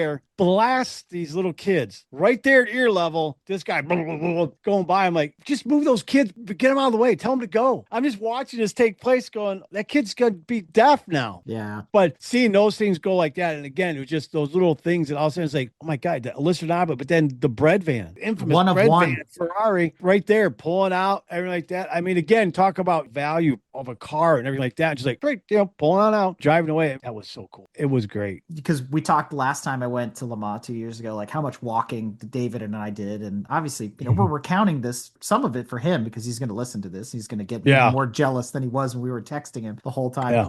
I was Florida. Yeah, that was Florida, exactly. So we went from Tetra Rouge to the Ford chicanes where the Ferris wheel and the Porsche Experience Center is. That's sort of like our area outside of the hot lap where we got to see the rest of the track. That's where we walked. I recalculated we were just shy of 40 miles of walking in those 4 days. So that's not too Well, bad. now that was you Yes. combined. I had a few extra things in there because Yeah, you're like a busy bee, so going around, but 2 of the days, because I have some ailments in my body that I reach maximum, I'm gonna go lay down because my body can't take it anymore. Luckily, the tram goes out there, but it's not close. And found it the first day, and it's funny enough because I was walking out and Ty was walking there. And I ran his, so I walked with him to it, and I walked down the one street right there. He went past the K1 karting. It wasn't bad. It was maybe a mile and a half at most, maybe a mile. So jump on, go. Well, next day, kind of same. I got to go. They decide to close that stop for whatever reason. That's the close to the they're on track. strike. Yeah, there's 3 other people. There's 2 girls standing there, and then there's an Indian fellow standing there. And we're sitting waiting, and time's up there. I don't read French. I have no clue. Thing just goes right past us. The Indian guy's talking to me, going, basically, I could tell what he's saying. He's like, what the hell? I could make out that. And looking up at the thing, whatnot, and he points down. So I go, I guess this one's closed. We got to go to the next one. So I'm hustling down the street to the next stop because I don't want to get passed again by the train. It was nice because the fact is where we were staying, it basically dropped you off right at where we were at. So which was great. Didn't have to do much walking out, but it was a hike just to get to that tram to take it back. And I never paid. Had to think to buy the ticket. I just hopped on. If someone asked, I figured It's out. sort of like the Sonoma thing. You apologize now, next time you'll pay, right? But I didn't feel bad because Wither's wife, Simone, she did the same thing. She just gets on and she goes, if someone asks, then I'll pay. I'm like, thank God. Okay, I'm not the only one. So they ask, good. It's a lot of walking. We did a lot of walking. We did a lot of walking even when we got back because we walked everywhere, even to go to dinner. And we finally found Yeah. where like the hot spots are for the restaurants, and that was at Republic Square or whatever they call it in downtown Le Mans. We finally found some good places to eat. We had dinner with some folks, so that was all good. We did a lot of car spotting while we were roaming around. Yeah, that was neat. All sorts of weird stuff that was out there, like the Sunburst 308 and, some of the other stuff that's just randomly parked like here and there and everywhere. I mean, there's cars from all over, from Switzerland, from Italy, from France, from Germany. People are coming in, obviously 200,000 people coming in for this event. So you got cars all over the place. And you start to recognize, oh, those guys are at our hotel and they got the Triumph. And, that's the guy with the 330 Ferrari that was driving downtown or whatever. Yeah. I got to do my hot car picks. I came in with 2 cars I would have taken home from France. Street cars are on the track. No, street cars. Like I would take these cars home with me. They are a little bit more modern. So here are my hot picks for cars I would take home from France. I already know which one is. Yeah. The first one is that Peugeot 508 Sport Wagon. Remember that one? The really wide, yeah, that thing low, was cool. super aggressive. It looks kind of like an Audi RS6. That was Yes. hot. Yeah, that I was like, sweet. Yeah. that's my number 1 pick. Yeah, that thing was killer. Followed by the hotness of all hotness, that Alpine A110R Ultime, or however they pronounce that. Dude. That's what I would take too. I agree with you on that. That thing was gorgeous. That oh. car's got to come here somehow, some way. I mean, that thing was phenomenal. At that level, that Ultime level, I mean, that's basically a GT3 spec'd car. I mean, it's all gutted out and caged. And there's carbon fiber every time you turn around on that thing. I mean, the only thing it doesn't have, sort of like the Alfa Romeo 4C, because of the tub and everything, it doesn't have a manual transmission. No. So it's all computerized flappy pedal. But you know what? Because of all the other cool stuff it comes with, I'm totally okay with it. Oh, yeah, I agree with you on that. I mean, and Matt Fair, the Smoking Tire channel, they got their hands on one. He has it here for a year. I don't know, it was show and display or something, but did what he had to do. And they made the same exact comment and saying, you know what? You can't get a manual, but the way the gearbox, everything works, you don't miss it. Yeah. It just unbelievable. But the other car I would have taken, this F12 TDF that was there. Yeah. That'd been the other one. But again, they was just parked up in the parking lot where we were parked, underneath the car. But it just tells you the level of cars that were just out and about. I think that's one of the cool things about over there. Granted, for us, it's driving for me like Ohio to Indiana to Michigan, whatever that. But they're driving from France to Italy, for UK and stuff like that. they take their cars and drive them on these road trips, which is awesome to see. It's a lot more prevalent over there than it is over here, I think. It's really cool to see, but that's a cool thing going over there, just seeing the stuff that we can't get here, stuff you can drool over. Man, Yeah. we should have that. And not just the newer stuff, the older stuff as well. I mean, just stuff that like about, you've read about, especially like the hot hatches and stuff like that. It's like, man, these things are just so cool. I will say the one cool thing, if you go there, when you go to the square area, when you figure out where the square's at, there is the coolest merry-go-round I've ever seen. 2 stories, unbelievably beautiful, really cool, especially if you got kids or look at it. I mean, Is that the one next to the Kentucky Fried Chicken? yeah, it's right next to Kentucky Fried Chicken. You can't miss it. It adds a little ambiance. You can smell the waif of the fried chicken. Made no sense. It's so bizarre. And they got the drive-through window that nobody can drive up to. You walk up to the drive-through Yeah. window. It's so bizarre. Yeah, exactly. There's a lot of contrasting things because you're walking on cobblestones. You have this beautiful old square, and then all of a sudden there's Kentucky Fried Chicken. It was so bizarre. And that's the one thing. France food was super eclectic. I know if Brad was here with us, he'd be wanting to know about the food. Lots of Persian stuff and Indian and curries, and like there was a good blend. It wasn't like the typical like, oh my God, we're gonna eat escargot or something like that. There was a really interesting mix of cuisine in France. So I wasn't disappointed with that. I don't know that we had a bad meal. Well, once we got found to a place that would serve Americans, yeah, it wasn't Well, bad there was at all. that problem too. Yeah. You don't have a reservation? We'll let 20 other people in because you don't Yeah, have exactly. a reservation. Yeah, Yeah, whatever. as we said, you got Frenched. Oh, that other place is better anyway. Yeah, because what it turned out, and you're eating 3 courses, and they Oh, look my at you God. very strangely if you don't eat one of the courses. They're like, look at you like you have a third head or something, because man, you got to have your main, your dessert, everything like that. So it's like starve yourself a little bit through the day because you will eat a big 100%. meal. We had this discussion over there too, is how they're making money, because it's not like here in the States where they're turning tables, like, hey, we need 4 turns in this dinner service. They're basically like 1 turn. I mean, that's just you. That's it. Then they're done. They close up shop. They go home. Bizarre. It's unbelievable. It's a little baffling, but to each their own. So God bless them. My number one top tip, if you go to Le Mans, now that I've actually had to drive there and do that part of it because I didn't have to do that the first time, I would say the expo parking outside of the main gate across the museum, right by the T22 tribunes and all that stuff, which isn't far from the ACO tribune and the Porsche box and the Club de Pilote and all that stuff, that is choice. Like that is prime parking. It was quarter full. Yeah. It cost me $40 to park there for 4 days. Undercover too. That's the other nice. And the solar panels everywhere. So I'm like, top tip, if you can buy expo parking, doesn't matter what event you're there for, buy those parking passes because it's a short walk to everything. That's the best spot to park, period. 5-minute walk to that main gate right there. Done. I mean, museums right there. Yeah. I mean, $40, that's the deal. Make a note of that because that was perfect. So let's talk about our return trip. We kind of alluded to this earlier. On the way out to Le Mans, it was sort of like, typical traffic, blah, blah, blah. Nothing really to write home about. The way back, though, because it was Sunday. Now, remember back into our earlier discussion regarding gas mileage. Go ahead. Yes.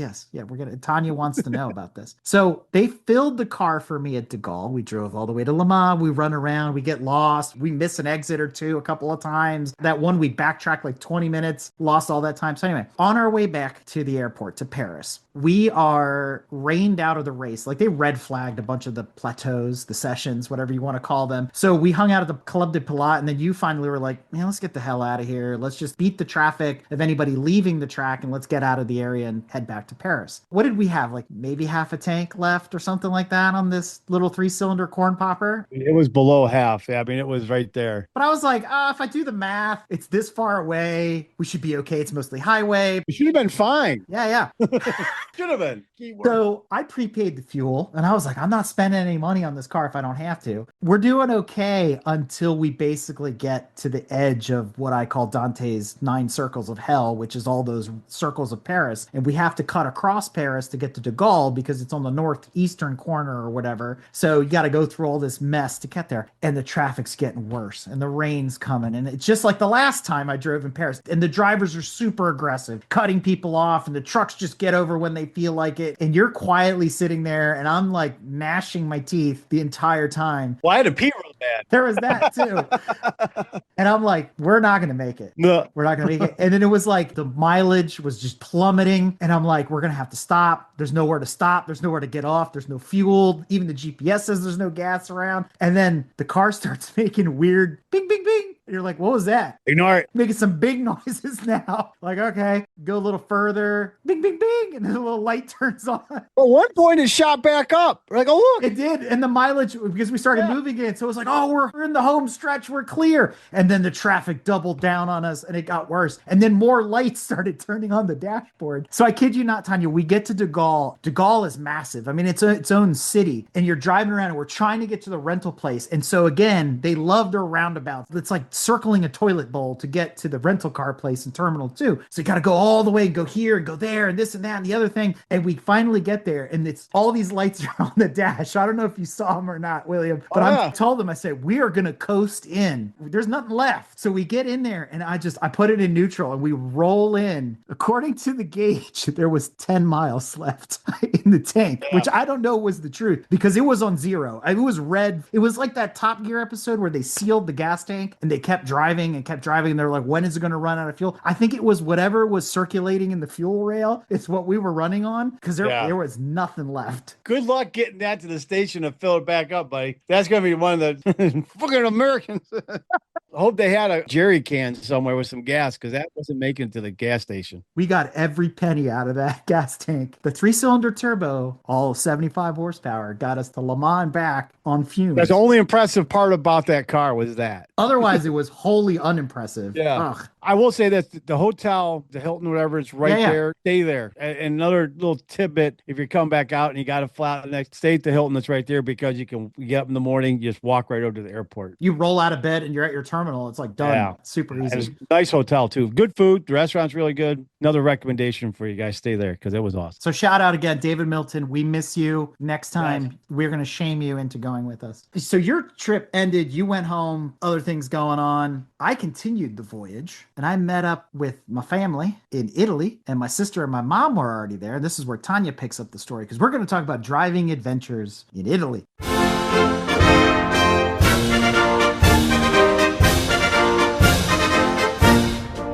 Tanya, you got there like a couple days before he went over, right? Yeah. It's been a while since I've driven in Italy. So I have these not necessarily romantic fantasies about what it's like driving in Italy, but I began to realize about 20 minutes into picking up the car at Malpensa that driving in Italy has changed a lot. Remember I was telling you in the car, the French, they're aggressive, but when you get to Italy, it's like they're off the chain, they're unleashed, everything's like a Grand Prix. And that might be true in Naples from what I understand, but the rest of Italy is... I don't know, because I guess you hadn't driven there in 100 years, because the only thing I found different was I felt like there was more people taking too long to leave the left lane. Right? They camp. For passing. But otherwise, in the types of roads I would drive on, it wasn't like Autobahn in Germany. People were always normal. Is that because of the cameras and the systems that they use over there? But the cameras have always been there. I'm like, when was it that you drove that they didn't exist? They were there when I drove 10 years ago, right? I mean, the telecamera Sistema Tutor or whatever they call it that they have over there has been around a while, but now it feels like it's every 10 feet. So there's two different systems. Okay. The Tudor system on the large highways, and it's only on the big autostradas, which is like our equivalent of 95 up and down the East Coast or whatever. The Tudor system is an average speed camera. So it's actually not a point specific speed camera. So when you cross it the first time, a couple miles later,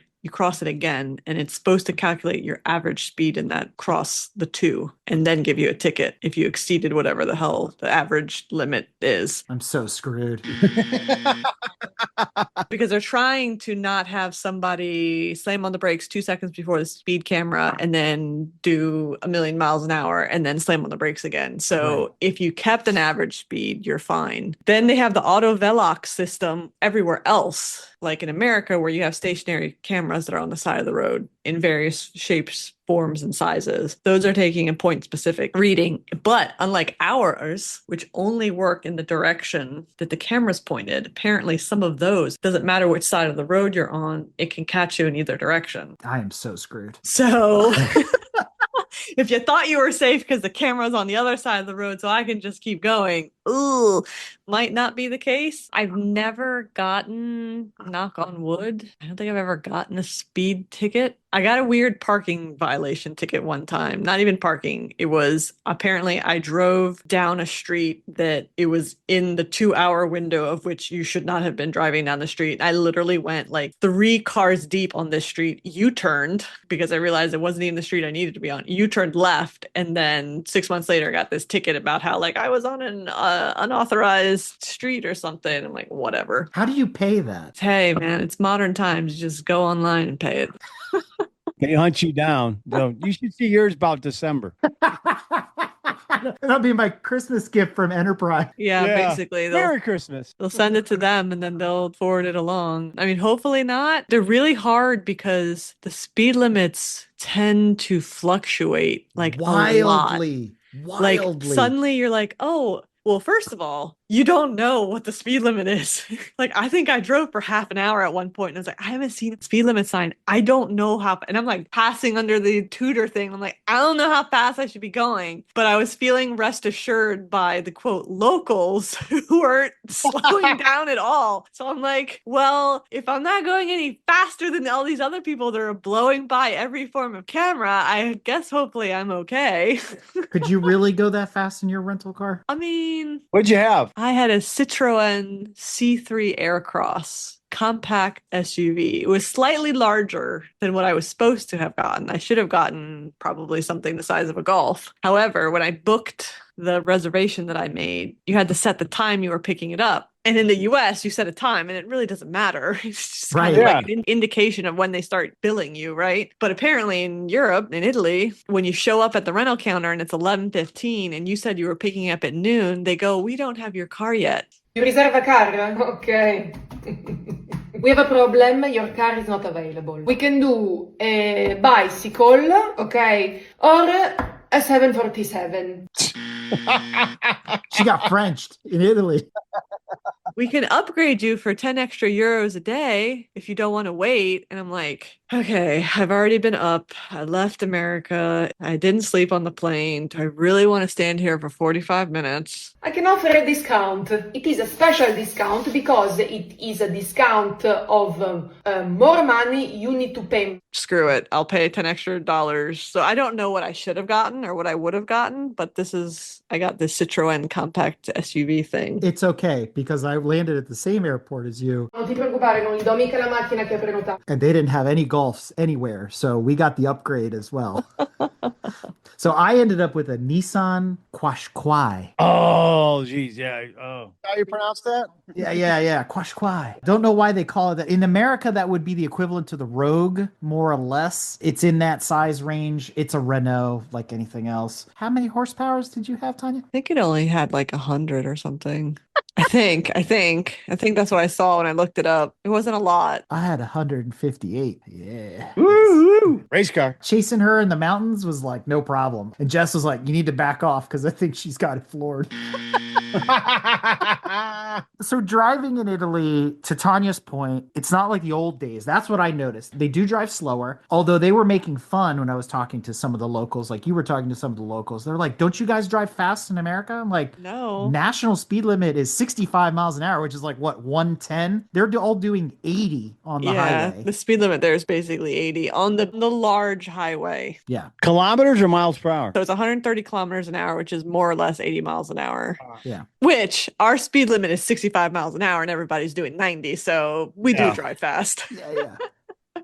They don't drive as aggressive as they used to, that's for sure. The one thing I did notice is France didn't have nearly as many trucks as Italy did. The right lane in Italy is truck after truck after semi, and they're all limited to like, they can do 65 miles an hour, like tops, 55 miles. I mean, they're really slow, so they stay in the right lane. But the problem is, usually on the Autostrada, it's 3 lanes, sometimes 4, but it's 3 lanes generally. They'll get over, and then you got this this slow mule train of semis trying to pass another slow mule train of semis. And so now you're down to the left lane, and then everybody tries to shift over. And then you got some 87-year-old guy in a Fiat 600 that can't get out of its own way. And he's just parked in the left lane. And it's like, what are we doing? I did flash my lights at some people. It works. I in the do left too. lane. And it worked. They moved over. Dude, I came up on somebody because I was trying to clear some traffic and we were booking. So I flashed the lights at this dude in a Mercedes. Suddenly just boom, out of the way. Goodbye. Parted this Red Sea and I was through. Yeah, I backed off and then I got over because I was like, I felt bad because I was holding somebody up. I saw like a Porsche coming and I'm like, I gotta get out of the way. I'm already in the left lane, so I gotta dump it and go. But yeah, I was like, flash the lights. That still works. I was happy about that. Maybe they drive a little bit slower now, blah, blah, blah, but they still respect. Maybe there's a lot of tractor trailers on the road. I don't know. I didn't think it was any more than I've seen before, but they still respect the rules of the road for the most part. Yeah, you get this ass wipe that I'm like, am I in America right now? Like, why are you in the left lane? But they will get over on the above average scale. Everybody gets over. They get out of the way. They don't just sit there doing stupid stuff in the left lane. But they don't know how to merge. I realized they don't know how to merge. Every traffic jam we ended up in was because they were closing a lane. It was like, you guys have forgotten the zipper. Like that used to be the thing. I didn't have any of those experiences. We did, and it was horrendous. Every time there was a traffic backup. What I experienced, which I could not understand, because we did hit traffic at one point, and it was the most bizarre thing. I couldn't understand. There were no ramps, and we were dead stop, not moving. And I'm like, oh, this is going to be fun. We're going to be here for a while. Not moving, not moving, not moving. And then we'd move a little bit, not moving, not moving, move a little bit. And then suddenly You're doing 80 again. it was like a green light, and all of a sudden we were moving and we were flowing. And then we'd stop again. But then, like 5 minutes later, suddenly we stopped again. And I'm like, but there was no ramp, there was no shoulder. Why were we stopped? I couldn't understand it. Yeah, It we was had this that problem weird too. flow that I've never seen before. Despite the fact that the GPS that I was using in France got us lost a whole bunch for whatever reason, in Italy, it was actually a godsend because it would tell me what the speed limit was, despite the fact that it was rapidly changing. And it identified where all the speed cameras were and on which side of the road it was on. So that was awesome. So that's why I probably got away with quite a bit because the GPS told us where everything was. So that was pretty awesome. So where it failed me in France, it worked out really, really well in Italy. So no problems there. The other thing I noticed about Italy, despite all the big trucks on the road, is the amount of trucks, I'm gonna put air quotes around that people are driving now in Italy. There are more SUVs per capita in Italy than there's ever been before. Like, I mean, granted, I'm in an SUV myself. I mean, that is not a fact check number. I'm telling you, it was like 9 out of 10 were SUVs. There's always the Fiat 500 and the Golf and all the little cars, but it was like I was constantly surrounded by, if it wasn't the Nissan, it was a Peugeot, or it was, the Mercedes SUV, BMWs. I felt like I was in America. I was like, your roads and your towns weren't built for these size vehicles. Like, when did you supersize? When did you get the Big Mac, of cars in Italy? It just doesn't make sense. Well, did they force it down their throats with cross-platform, manufacturing, all that stuff? You have to buy these now. Well, they might have, because, the other thing is there's not a lot of old cars on the road. There's always the guy with the Fiat Multipla. There's always somebody with the Cinquecento, from the 90s or something like that. But they're fewer and far between, because I think the way I understand it is Italy heavily taxes keeping old cars. And so people are constantly sort of getting new stuff. If you looked around, it was all within the last 5 years. It was all really, really new cars. The way they drive. So transmission mechanics must make a lot of money. Right? Especially the older people when you see them a little bit sometimes. And it's just like, ooh, My thought was in France, body shop. my heart hurts for this transmission. The clutches alone, right? I mean, you're just like, man, you can't find it, grind it. But you bring up a really valid point, because William and I noted that in France, it was like 9 out of every 10 cars, maybe 8 out of every 10 cars was still a stick shift, unless it was super new or a hybrid where they don't come with manuals. But Italy, the same, there was a surprising number of cars you're like, I didn't know that was offered in a manual. Like those Jeeps that we saw, like all of them were stick shift, like the Cherokee. And not in gear when parked, always with the handbrake. That was weird about France. Like they don't leave them in gear. None of them. Well, That's even a thing. I think that's sort of a universal thing they recommend not doing. Why? I mean, I've heard that even here. You should never leave your car in gear. It's bad. Yeah, it's easier to steal it if it's not in gear. Yeah, I told her, but yeah. I don't know. Like, I've never had a transmission problem as a result of leaving it parked in gear. So I don't know what bad thing I've been doing. Yeah, I trust leaving my transmission in gear than relying on my handbrake to hold the car. You know what I mean? Seen some of these handbrakes on cars. That's not the most beefiest brake. And I accidentally the other day went to pull my handbrake in. Well, the cables came off again. So that's, guess I'm leaving it in gear.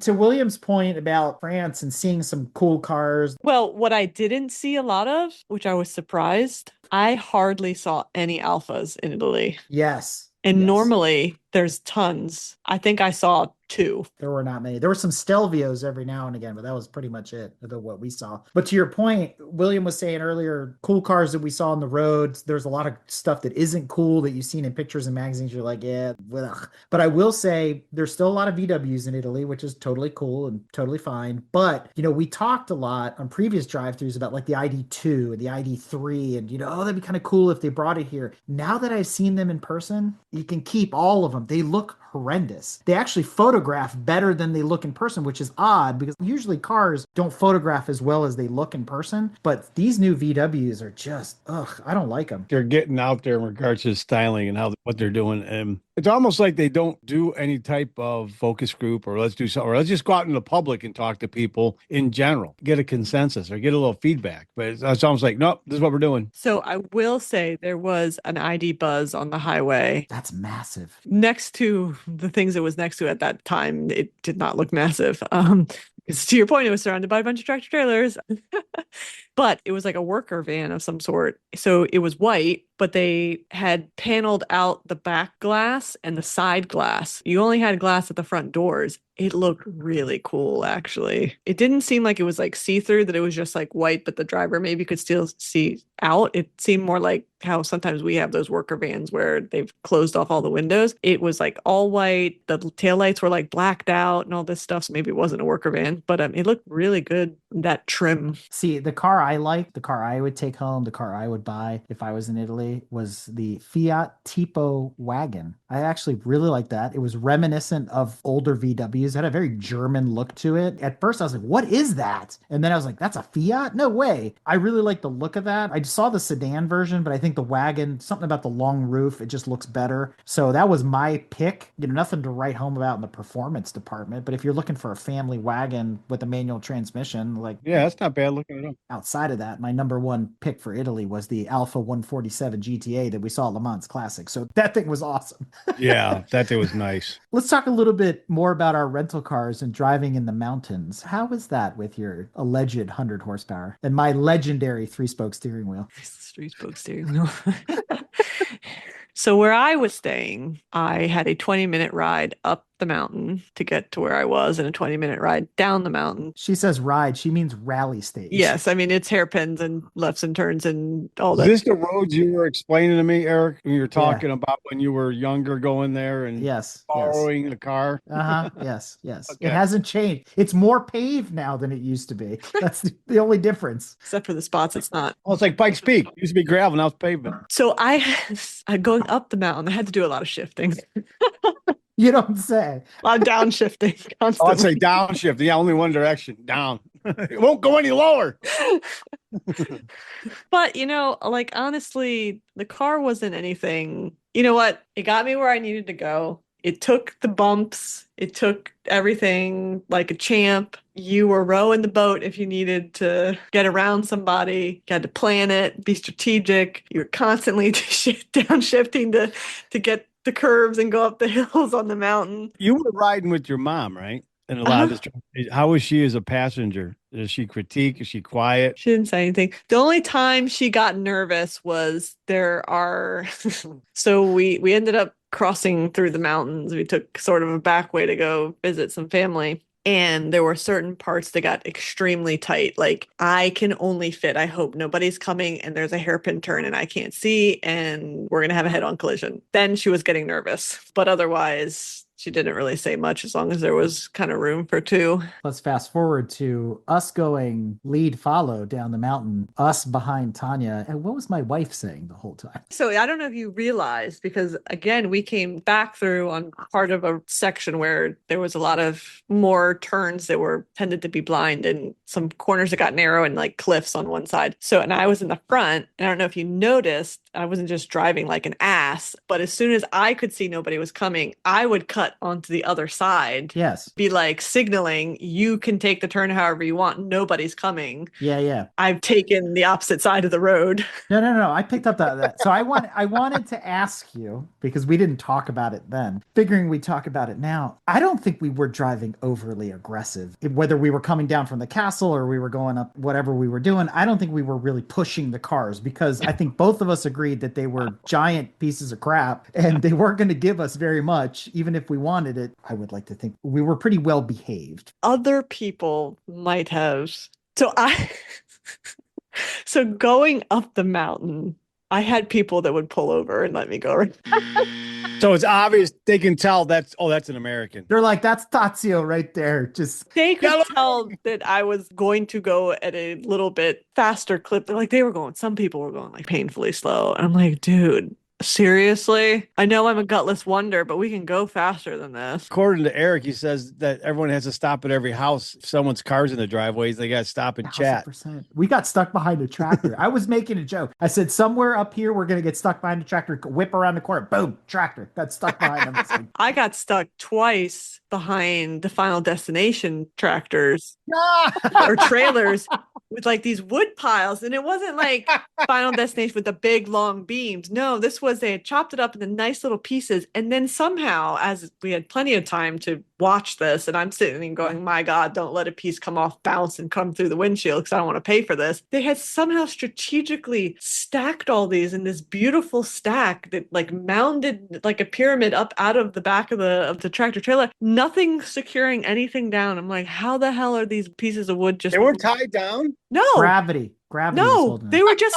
sitting there magically. And I was like hyper focused. I was just staring at the wood, waiting for one to wobble. You're on a hill too. Far back, and not a single one moved. I was like, okay. The tree sap was holding them together. That's what was going on there. Back to your passengers. Okay, so I got to put this in reference. We've talked about this before. The roads over there are narrow. You know, you talk about mountain roads in the U.S. You're going to drive up into the Rockies or the Appalachians or something like that. It's a 2-lane road. Like you drive Tail of the Dragon, it's a 2-lane road. Yeah. You go to Italy, you cut that in half, and then in some places you cut it in half again. So you're driving on a 1-lane road, basically. At one point, I'm following you. I think it was when we were going down the mountain to go to that pizza place or whatever, which, by the way, my kids got totally sick of pasta, pizza, pane, which is bread, and prosciutto by the end of it. They don't want to hear, eat, or see any of it at this point. It's going to be a while. But so anyway, we go to this pizzeria, and I'm following Tanya down, and I'm doing everything I can to like not be on top of her, as you probably noticed. I'm literally riding the brakes, and my wife's like, why are you being so aggressive? And I'm like, I'm not. I was just going normal for my car. Literally, the weight of this behemoth is pulling it down the mountain. Like, I'm just doing everything I can to just maintain any sort of distance. And I had gone down faster on other trips with just me and mom, and not anything super fast, but No. I've definitely driven faster than that. But here's the deal. You got a big, heavy car with teeny little brakes coming down a mountain. You know what you're going to do if you ride them all the way down? You're not going to have any by the time you're done. So you got to play this game of, I got to take this corner. I got to scrub off some speed. I got to let it kind of just do its thing or whatever. And the roads are not smooth. They're not bumpy, but they're literally like, if there was a boulder, they paved over the boulder. And now it's like a mogul when you're skiing, right? So it's just part of the landscape of the road. So the whole car is like jostling as you're coming down, and it's like being in Baja, right? My girls are used to take an off ramp, whatever it is, you know, they don't really care. But 200 turns later down the mountain, because that's what it ends up being, they're turning green in the back. And even my wife is like, Jesus, is this roller coaster ever going to end? Because, you know, it's been a long time, and we'd only gone up and down that road one time 10 years ago, her and I. So she's forgotten what it's like. And I'm like, for me, I'm like, oh, this is paradise, right? This is autocrosser's heaven. But it was just everything I could do to keep people from getting the barf bags out in the car. But again, I didn't think we were driving that hard, you know? Anyway, the Nissan, that one stretch of highway that we did, or that section there that's from like Bercetto back to the mountains or whatever, I got around that one guy. I lost you. It was like, I could tell we both pulled out and I had the torque. I was gone. It was, Yeah, I was unprepared to make a pass. I was like, oh, I got double the horsepower. I'll see you later. That being said, somewhere along the trip, though, in our Qashqai legendary Nissan product related to the R32 in some way or another, we picked up a rock on the windshield. Oh, Yeah. And it continued to grow and it continued to get worse. I mean, we broke the windshield. I mean, it wasn't my fault. It came from something. So during the trip, I think midway point, we were somewhere in Siena. My wife finds Loctite, super glue. So we glued there the you go. windshield to try to keep it from cracking. And the only time it did it, you remember when we were all there together, Tanya, I told you the windshield was busted or whatever. So it stopped. The only other time it expanded was when the car sat in direct sun and then suddenly like it just kept cracking and then we would glue it some more and it would stop and we'd try to park it in the shade. But even going down the mountain, all that stuff, I was figuring, man, it's going to twist because this thing is a flexible flyer and it's just going to break the windshield the rest of the way. But it didn't do anything. I mean, the super glue held up, I guess. So we'll see if Enterprise sends me a bill. I did buy the insurance, so I think we're okay. Man, when we drove down to Siena, and for me that was a 3-hour one-way drive. It was 30 minutes. So this is like the midpoint of the trip almost for me, I guess. So I'd already had the car for 5 days or something. 30 minutes from arriving at the destination, I noticed all of a sudden, like, there's a little light on in the dashboard, and it's this orange wrench symbol. And I was like, I don't know the F that means. That can't be good. I'm like, well, I'm not going to say anything. I'm just going to keep going. Just going to keep going.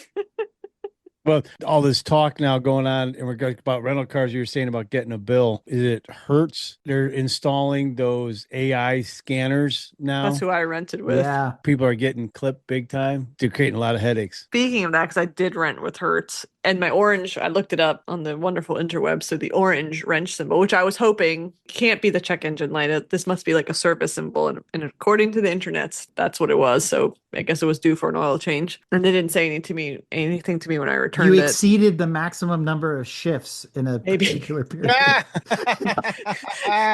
Transmission fluid needs flushing. No, so when I picked it up from the rental, I did the walk around and all that stuff, and then the little bullshit piece of paper they gave me with some chicken scratch on it. Like I couldn't tell. The car actually had like a big scrape on the front bumper, and then it had a couple other nicks here and there. And I'm like, well, I couldn't tell that they had it marked. It took me like 45 minutes to get the freaking car out of the parking lot and get anyway, whatever. To your point, it's not quite the AI that does it themselves, but they're like, oh, well, we emailed you all the pictures of the car. I'm like, oh shit, did you? Okay, let me look at that. So they have the little scanner thing, and they go and it goes bloop, bloop, bloop, and it's like this little price checker thing, and they take like a photo of it, and so then they upload all the photos, and then they mark it on the paper, and then they give it to you when you pick up the car or whatever, so you have that record. If you found something else, they could add it to that. So they give you all the photo documentation from the start. And then when I returned it, I was like, I'm returning the car, and the light came on, the wrench symbol, I think it's the maintenance for the oil or whatever. And he's like, okay, that's fine. He's like, do you want me to email you a receipt? I was like, do you want to check the card? I can. Do you want to wait? I'm like, yeah, I'll wait. So then he got his little scanner out and he starts walking around it. And I made a big deal before I left because based on the scratches they had indicated on the car, and they were like little things. I was like, well, here's a little scratch and you didn't write it down. And I like made the guy come out and I was like, well, there's this and this. And he's like, well, these are too small. We're not going to count them. It's fine. So he didn't record them. I'm like, okay. So then when I returned it, the same guy is sitting there walking around the car and he's like, oh, geez. Like, literally doing stuff on something. Like, there's nothing there. What? There's like dirt on the car. I'm like sitting here going, man, are you going to find these same scratches I pointed out to you before that you didn't record down? He's got his little scanner thing. Do you know how many times he's charged people for the scratches on that Citroen? That's the racket of all the car rental agencies, but the bigger racket outside of the US, I think. So at the end of the day, they marked it all off. It was all good. Nothing was wrong with it. I returned it completely full, blah, blah, blah. Everything was fine. So I paid the bill, got the receipt. Hopefully shouldn't receive any notification from them. That is the most frustrating thing outside of the United States to rent a car because they don't hold us strapped like they do in Europe. In the United States, it's very clear they're like, oh, if it's smaller than a quarter, we don't Don't worry care. about No it, big yeah. deal. Yeah. It's much more loose. But over there, it's like, oh, there's like an eyelash length scratch there. I'm going to bark you down and charge you $200, but I'm not going to fix it. So I'm just collecting money, to your point. Like every time there's a new thing. I've heard horror stories about that. And at least you got some customer service because we rented through Enterprise. So I took the Qashqai back with its broken windshield and we show up. It was a whole thing to figure out where to take the car because we picked it up in one terminal. We were supposed to drop it off another terminal. No big deal. So we do that whole thing. And then we get there and the guy had warned us when we picked it up. The guys that were there when we picked up the car were super nice, very just accommodating, whatever. And as we know, customer service isn't usually the priority in Europe, as William and I discovered even in France. So we get back in the morning. We dropped the car off 10 minutes before Enterprise is supposed to be open. And the guy had told us, look, if there's nobody there, put the keys in the drop box and go about your business and don't worry about it. I said, okay, cool. I'm looking around. Where the hell's the drop box? Because in America, the drop box is at the little toll booth thing where the people usually sit with their scanners, like Tanya's talking about. You put the keys in the box and you drag your luggage and you go about your merry way. Instead, we had to wander all around Terminal 2 at Malpensa to go figure out where the hell Enterprise was. And it was like way out of our way. And we're like, we got to go catch this flight, but I got to return the keys. I could have possibly waited in the garage for the guy that was going to show up at 9 o'clock in the morning because just because they say they're open at 7 doesn't mean they're actually open. So I finally get there. There is a woman at the Enterprise counter and I walk up and she goes, we're not open. We are open 11 to 11:10. God bless it. It's like 2 minutes before you open. What time was that? This is like, I don't know, 7 in the morning or something Oh, like that, or okay. 8 in the morning or whatever it was. And I'm like, I'm getting flashbacks of like the post office in the DMV. Like immediately my blood pressure is starting to build, right? And I'm holding up the keys and I'm like, I need to return the keys. And she's like, oh. And I'm like, hand her the keys. And then she kind of looks at me like a deer in the headlights. And I said, I also want to report damage to the vehicle. If you have a problem, you can telephone 407 go a fan cool. You want to speak to the manager? Okay. No, you don't understand. I bought the insurance. I'm letting you know the windshield is broken. It got hit by a rock. We have 3 levels of insurance. All 3 levels, they cover nothing. But I don't have your ticket in front of me, so I don't know that you bought the insurance. I'm telling you, I bought the insurance. Oh, what do you want to contract? Okay, I go get the contract. Yeah. But I want to let you know that the windshield is broken, so you can put a note in. And she was just like, Ancora qua. If you don't know, it is not my problem. It's lunch. the whole thing was irritating. Yeah, you're trying to do the right thing by Yeah. let them know. But then Well, I will say the people at Hertz were quite nice. The people at Enterprise were great until I returned the car. I And went then- back into their office like literally 3 or 4 times. And every time they were like super okay. Jeez Louise. Well, anyway, the Italy trip isn't all about rental cars. There was some car stuff in yeah, this you got to see trip. some really cool stuff. For you, William, I went on your behalf. You visited the Ferrari Museum in Maranello vicariously through me. Yes. I will say, if you get a chance to go. I would also say go to the other one because there's 2. Yes. The other one is more motorsports focused. The only problem I have with going to the Ferrari Museum in Maranello is that Maranello is a hellhole. There's no parking, people everywhere. There's the Ferrari experience thing where they're driving off to Fiorano. Like you can rent a 296 or a F8 or whatever. Like they all have different cars. And then you go with a driver and you're driving the car and you go off to Fiorano and you can go do laps of the track. And it's just chaos. It's Italy in a nutshell, right? But you drive down there and you think you're driving through Hollywood where there's just buildings. It's very industrial. There's a lot of factories. It's not that nice. Lots of cool stuff once you get there. So inside the museum, again, one of the few places that has air conditioning in Italy, you get in there, it's hot outside. They kind of gatekeep you in terms of coming in. But once you come in, the experience is cool. I expected slightly more cars than there were. There are not many. Yeah. No, but it's kind of cool. It's like a whole evolution thing, right? Obviously, there's the superstars that are in there. You've got the 288 GTO, you got an F40, you got a LaFerrari, everything you expect to be there. You Schumacher's Formula One car, all this kind of stuff. So it's cheap. It's worth going. You can actually buy a pass. I don't think it matters which of the 2 museums you go to first, but you can actually buy a pass that lets you go to both of them. So you just drive to the other one and then go check out what's over there. It's one museum split into 2 locations, and then Fiorano's right there, and you can go check out the track and all that kind of stuff. So I posted a bunch of pictures on your website, kind of did a photo dump of a lot of the things that were in the museum. Again, really cool stuff, totally worth seeing. We did a coast to coast sort of trip. We drove all the way out to the Adriatic, and then we drove all the way out to the Mediterranean, all this whole loop of north central Italy. So along the way, we were kind of strategizing. My wife was like, oh, we should go to San Marino and check it out because it's one of the little provincial kingdoms into itself, sovereign kingdoms that live inside of Italy, sort of like the Vatican is its own thing and it's not really Italy. And I said, oh, San Marino, that's cool. We should go to Imola. And she's like, yeah, you want to go to the track? Like last time we went to Italy, we drove past Mugello and she was like, we should stop. But it was like the middle of winter. There's no reason to stop in Mugello. The track's closed. It's wintertime. Like, what are we going to do? We're like, we'll go to Imola, right? So we go there and secretly, with all the work that we've done with the professor about Senna and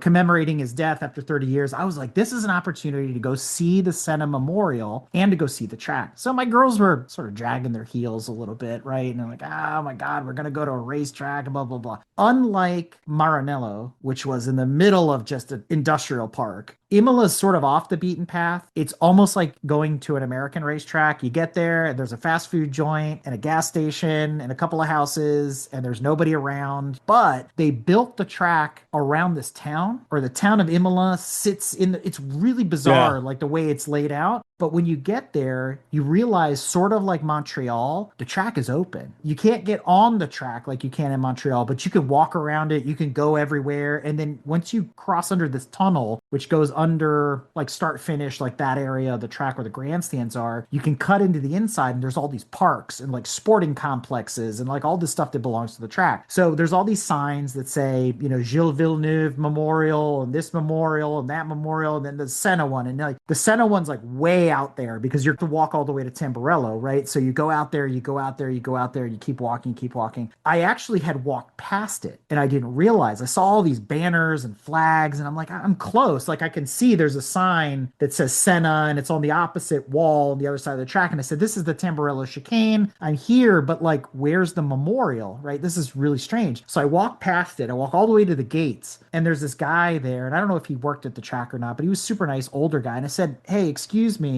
I don't know if I missed it or what, but I said, where is the Senna Memorial? And he's like, oh, if you're looking for the point of impact, like where the plaque is and whatever, I'll show you. It's actually kind of hard to find. So he walks me back, and inside of all that mess of t-shirts and flags and flowers and just all this stuff that's maintained there, there's this little plaque, and it looks directly at the point of impact when you look across the track where he hit. And so at that moment, now you realize you're kind of like in the trees, you're up against the guardrail, you're looking at this plaque, you're looking out over the track, you're surrounded by all this memorabilia and all this stuff, and then there's this statue like in bronze of Senna, sort of almost looking like the thinking man. I don't know, maybe it's just me, but there's this overwhelming sense of like, I don't know what to call it. Like John tried to even explain it in his article that he wrote about when he went to go visit and all that, and it's just, it's weird, it's very emotional and it's very quiet, and then you sort of realize in the distance there's a park with kids and stuff. Senna was big with kids and helping kids and giving money and the foundations and all. And it's sort of like, it's just this juxtaposition that you're just like, okay, I get it now. Like it suddenly becomes very real, his whole legacy and everything. And so for me, I don't know, emotional, spiritual moment, but it was very worth going. And I would say if I had to pick a European track to go watch an F1 race at, I don't know, I've never been to Monza, but I think Monza would be cool. But I think Imola would be on my list of top places to go check out a Formula One race.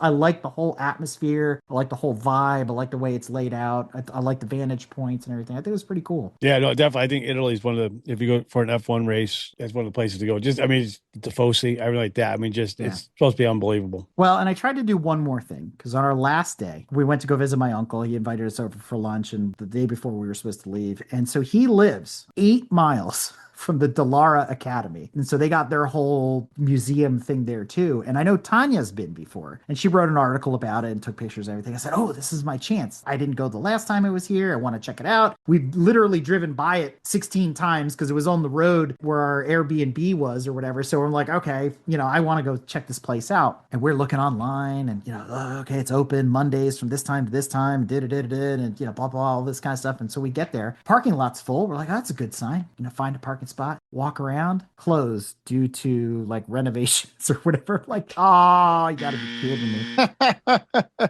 I took a picture in front of the Dallara, the same way Tanya did. I stood behind it instead of in front of it. And now I realized, I was like, how far back were you to take that picture? Because it's right up against the road. I mean, that kind of thing. Tanya, if you want, because you've been there, you want to describe what the Dallara Academy Museum is sort of like? I mean, when you first walk in, there's like all these placards that kind of take you through the history of Dallara, and it's all the chassis work with the Indy cars and even Formula cars and all that stuff. Are they still building those road cars? I know they don't sell them here. Are they still building those for Europe? I think so. Yeah. But then they have a bunch of other race cars that they were involved with. They're all on display basically, and it's a weird building inside that kind of almost has this like circular ramp, and then I think there was different rooms, and there's Lamborghinis and there's Bertones and a whole bunch of stuff. Well, the one thing I saw in the window that I thought was pretty cool, kind of ogling from the outside, not that I didn't see it in person, the Garage 56 car is in the Dallara Academy. Well, that's new. It's sitting up in the Interesting. glass. It's the car furthest back. I mean, honestly, I'd have to go back and even read my own article to see what was there. It's been a decade.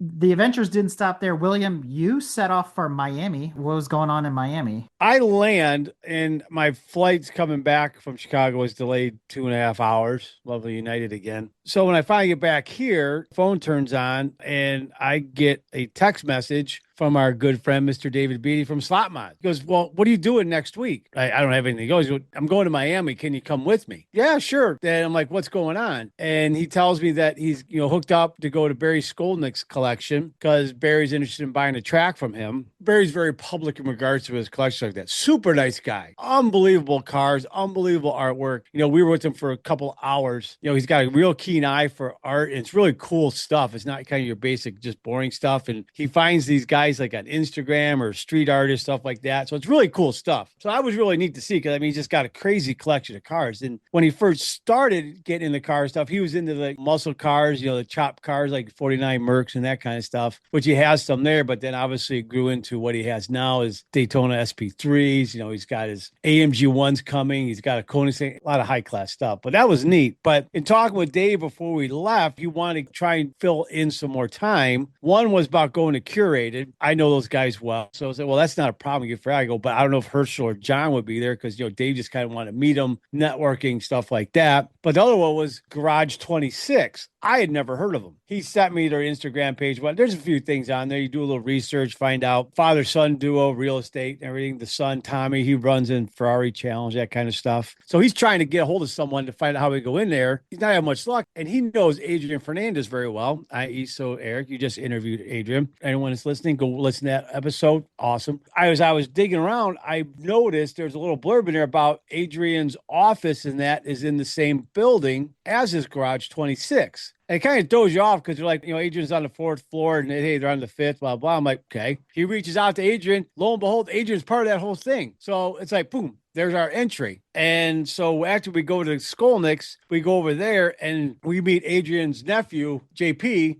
Awesome dude. Super nice. He does these cool things. I was trying to get some more details out of him. Anyways, we go to the building, 5 stories high right there. Tesla dealership, first 3 floors. Well, you go into where the parking lot's at. So you got your service doors and like that. Well, then there's these little, maybe I'd say 6 foot wide red door entryway. And it's for Gable's Auto Vault, as it that was being called. And you look through there, you can see this bank door and like that. And to the right of it, maybe about 15 feet, there's these 2 double glass garage doors that you look through when they open up. Then there's 2 car elevator doors there. Like, okay, this has got to be it. Initially, this whole building was supposed to be like a private garage type deal for owners and stuff like that, display their cars. Well, when they did it, Tesla approached them. I guess, obviously the dollar talks. So Tesla's got the first 3 floors. So we go up to the 5th floor. That's the first one. This is Garage 26. So it's the whole floor. Doors open up. As soon as it opens up, you step out. There's a hallway. There's a mannequin right here that's a cop, whatever. That looks so realistic. You swear it's a person. It kind of throws you off. The elevator door opens. You look straight ahead. There is a 2003 Ferrari F1 Michael Schumacher, a Ferrari 333 SP, F40 LM, a Pista. So, just those 4 cars there you see alone. The LM's 9 million, 10 million maybe. 333 SPs, probably 5-6 million now, maybe even a little bit more. God knows what you're going to put a price on an ex Schumacher F1 car. But then you step out and it's a hallway, because these are all glass doors and these things are behind the garage doors. They're all glass, real nice. Marble floors and that. So you got a real wide hallways going down. As you scan down there, there's this model sitting here. They got a wireframe of an F1 car hanging on the wall, but all you see is Ferraris, Ferraris, Ferraris. Then you pan the other way, just Ferraris, Ferraris, Ferraris. Everywhere that I can see. You want to talk about me being in heaven. Open up the doors, everything like that. And so that was the plan, is you could buy these units depending on size and whatnot. You stash your collection there. So like I said, SP1, SP2, SP3s, F40, 288 GTO, LaFerrari, A12 comps, the creme de la creme, the cars that are impossible to get, people want, there's multiples. And then you go down a little other side, there's a 962 Porsche. You got some Porsches and stuff. Unbelievable stuff. JP is like opening the doors. Oh, let's go in here. Wide open. We could check everything out. It's hanging out area. It's got a bar, 2-story area, nice glass. Gorgeous. You go around. It's got your little seating area and stuff like that. But another thing, you go up the flight of stairs to the roof. There's still an indoor area there where there's a loft. The simulator that they have is an actual tub from a 488 race car. Wow. So they took off the front, they took off the back end. It's the actual tub. The air jacks. Unbelievable. Then it got a beautiful outside deck, everything like that. So then we go down to the 4th floor, and that's where Adrian's office is at. But then you have smaller units, still all the glass doors and like that. But these are ones where some owners got smaller space. Like one guy's just got 2 cars in there. He's got an A12 comp and A12 TDF. Other side guys have got a rough CTR, all this. Just again, mind-bending stuff. But Adrian's unit was super cool because it's this office and everything. So you go in there, he's at the end, he's got a new 356 that he bought. He's got one of his old Indy cars that's on display, engine lids off, everything like that. Fully functional, the whole thing. He's got one hanging on the wall too, right? Yeah, and he's got one that's over here hanging on the wall. And then he's got all his trophies, race suits, all his old helmets. And then on the one end, he's got the track he bought from Dave. It's very minimalistic, I guess you could say. It's not like some of the ones where he's got all the trees and all that stuff. It's very sleek and fits in perfectly with the decor. It's just dead nuts on. Then, you go up, he's got a little office area, he's got a seating area, he's got a track, he's got a couple, simulators. You want to talk about presentation and just mind-blowing way to have your vehicle stored, displayed. This is like another level. Unbelievable. The quality of the cars that were in this, not just in the Garage 26, because that was just unbelievable, but the other units too. And then the elevators, I posted a quick video of it because it's like you're going in the Bat Cave. It's like, oh my God, check out those cars. Then when it goes down, it opens back up. You're like, oh my God, look at these cars. Me and Dave were both just absolutely blown away. The cars that were in these collections. And again, JP was awesome.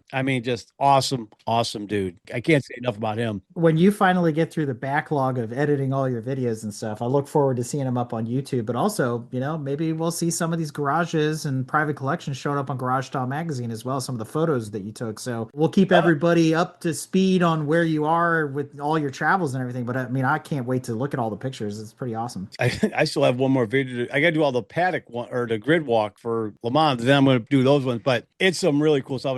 And again, to Barry as well. And do whatever you want. Take as many video, just have at it. And I was trying to get a Barry's getting photos of some of the stuff that you really don't see because a lot of people just take this stuff that everyone sees. Very rare that someone gets that access to Garage 26. So I think people should definitely see that because it's not something that everyone can go in or just give a call or something. Like the stars aligned and Dave's relationship with Adrian and got us in and everything like that. Because again, Adrian was the same way. I didn't get to meet him; he was out of town or something. But he was like very accommodating, telling Dave, "Well, get hold of my nephew. He'll get and everything like that." So great people. Definitely check them out. You'll be amazed at what you see. William, it's been an adventure. It's been a lot of fun. I know by the time this airs, you'll have already closed out Rocks and Revs and all that. Kind of the merry-go-round is coming to an end here. Any projections, things you want to take off the bucket list for maybe next year, the year after? What are you thinking? Goodwood. That was one thing too, is Ooh. like if I was able to figure it out, this year went perfect because Goodwood was the following weekend after head up north and do it. That would be outstanding to that. It wouldn't be a cheap trip. but you're already over in Europe. Might as well just, hey,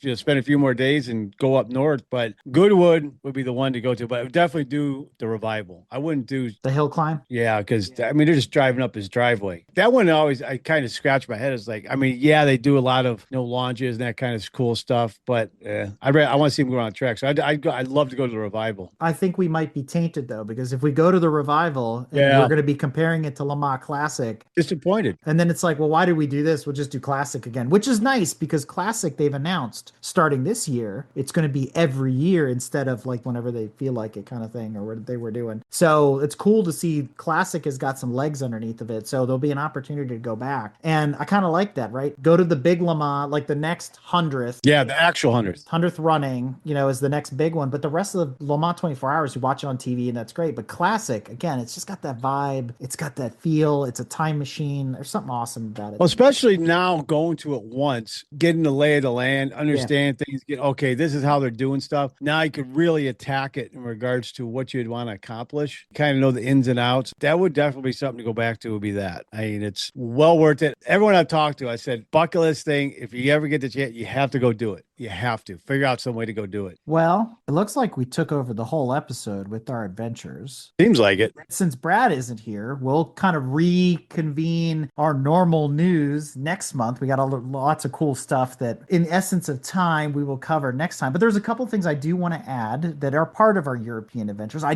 found a lost and found for you, Tanya, when we were at Le Mans. Do you remember this one, William? You can buy an R18 Audi LMP1 car. Yes, you can. It's for sale. Don't ask what the low price is, though. Low price of $1 million. Somewhere in that neighborhood, yeah. They were making sure it was in tip-top shape. I love the for sale sign, official Audi for sale sign on that R18. I mean, it is diesel powered. It can't be worth that much. That clean diesel. That's kind of things. Okay, what you're going to pay for it, then you're going to pay 10 times that much every year trying to operate it. Again, it's a situation where, okay, you actually will have the car in your possession, then do they fly the techs in? Or no, Audi will keep it. You own it, but it's going to stay at Audi, then wherever you want to drive with it. No, that's a Ferrari thing. Don't be confused. Yeah. If I own something, I want it in my possession.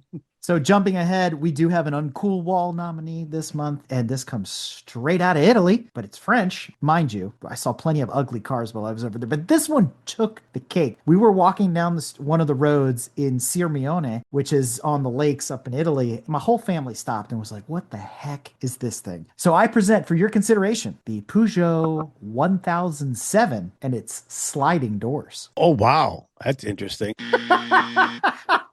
They don't ride the brakes much. Look at there's a little bit of brake dust on those front wheels. I mean, can you imagine having a two-door car and the doors slide? And obviously that tells you the parking over there in regards to how people probably park next to each other. Right? There's not a car without a door dent. Yeah. The interior looked like a handicap shower, so you can imagine. But the whole thing, just was like, I don't know. It was so bizarre. It's the most bizarre car I've seen in a long time. But like, what possesses a designer to say, you know what? We're gonna make it two doors, and it's gonna be the shape of a box, and we're gonna make the door slide. Quintessentially French. The person colorblind that bought this, I mean, why would you buy that color to boot? This is that metallic mustard copper stuff that they like. I don't get, it's awful. Since you're here, William, and I know you made it part of your summer vacation, and I'm sure we'll talk more about Formula One in our next episode.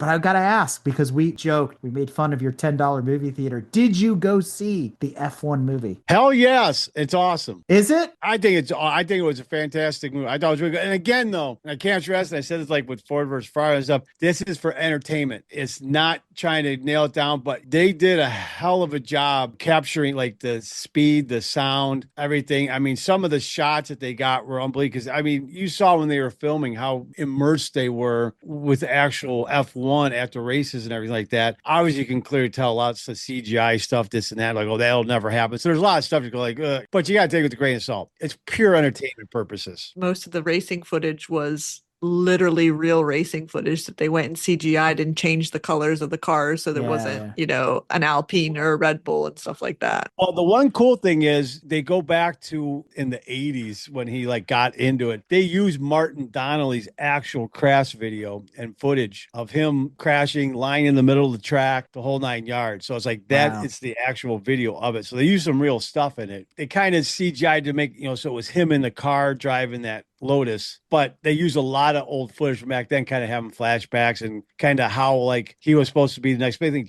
And it's kind of based. Martin Donnelly never got back into an F1 car, but no spoilers. All right, so let me ask this. Let me ask. Okay, Brad Pitt, blah blah blah. It's like Tom Cruise and the rest of them. And you talk about the CGI and all this cool stuff. In my mind, I think that the storyline, the plot, the acting, the writing, it's crap. Okay, so it's like Gran Turismo then, right? Yeah, I mean, come on. You go look at the thing, go, this would never happen. It's a complete joke. Oh, come on. This guy, you're trying to do the math in your head. Okay, if he was even 18 or 19 when they're saying he would have to be in the 80s when he raced, and then what the years now would be, he'd be in his 60s. It would never, ever freaking happen. It's Alonso. It's just the story of Alonso. That's Yeah. what it is.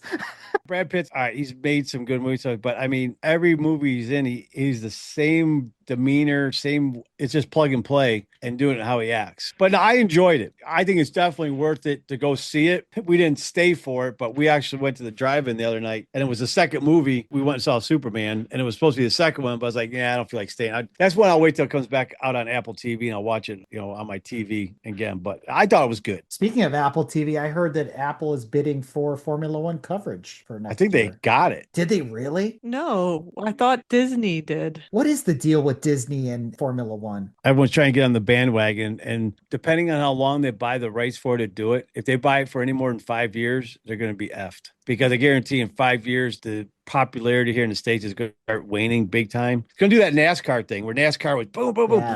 Yeah. Same thing's going to happen here with that because everyone's going to just like, nah, it's the same. To your point, weekend. We heard a lot of that when we were at Le Mans Classic and we were talking to other people about other racing disciplines. And, people were surprised that 200,000 people showing for a vintage event is just ridiculous numbers. But you heard the same thing from a lot of people. I'm really tired of Formula One. The racing's really boring. The drama is really fake, blah, blah, the same thing. And I know I've been saying this, hearing it from other people unsolicited, you're sort of like, well, I guess I'm not alone on Survivor Island. Okay, first of all, Formula One TV has always been boring. I mean, it just doesn't matter what era you pick. You kind of, like you've always said, you watch the beginning, you snooze in the middle, you watch the end, and it's over. But now it's, to me, more spec racing than it's ever been. At least during the Senna days and Schumacher, the cars were sort of different, especially during the Senna days. You had the flat 12 Ferraris and the V8 Judds and, the turbo this and the that. And so it was a mixed bag of stuff. And then the V10 era was obviously amazing. But now, I don't know, it's just hard. And I think the whole COVID's over for a long time now. People have gone back to, let's say, quote unquote, normal. And Formula One doesn't have the same draw because we're not all stuck at home with nothing else to watch. I agree. I mean, that's why I said, the shine will come off of that diamond or whatever you want to call it. It'll be Shinola when it's done. Yeah. I mean, especially like the Vegas race to Miami race. I'll be amazed if that Miami race lasts another 3 or 4 seasons because it's just crap. Austin's always going to be there because you're going to have that one. Austin, great tracker like that. But and then Vegas too. I think it's just costing. I'd rather watch the WEC race at Austin than the Formula One race at Austin. I agree with you on that 1,000%. So yeah, I mean, and the obscene amount of money that either Disney or Apple, whoever ends with, is going to have to pay. I mean, Liberty Media is just cashing in, and it would not surprise me within the next 5 years, Liberty Media ends up selling up to the oil-rich nations of Saudi Arabia, one of those UAE funds, whatever, and just walks away making their billions and billions of dollars because it's at that point. Saturation, 24 races. I mean, that's just too many. I mean, and it's total cash grab. To close out this thought on Formula One as we sort of wrap out this impromptu motorsports news, I got to give props to Hulkenberg. It's taken him like 25 years to podium. I'm sad to miss that race because that actually looked like it was a really good race at Silverstone. I watched the highlights. That's why they always wish for rain at every race because it evens things out and make everything interesting. When it's rain, I'll watch the whole race. I'm like, okay, this will be interesting. Yeah, I'll watch the whole thing if it rains.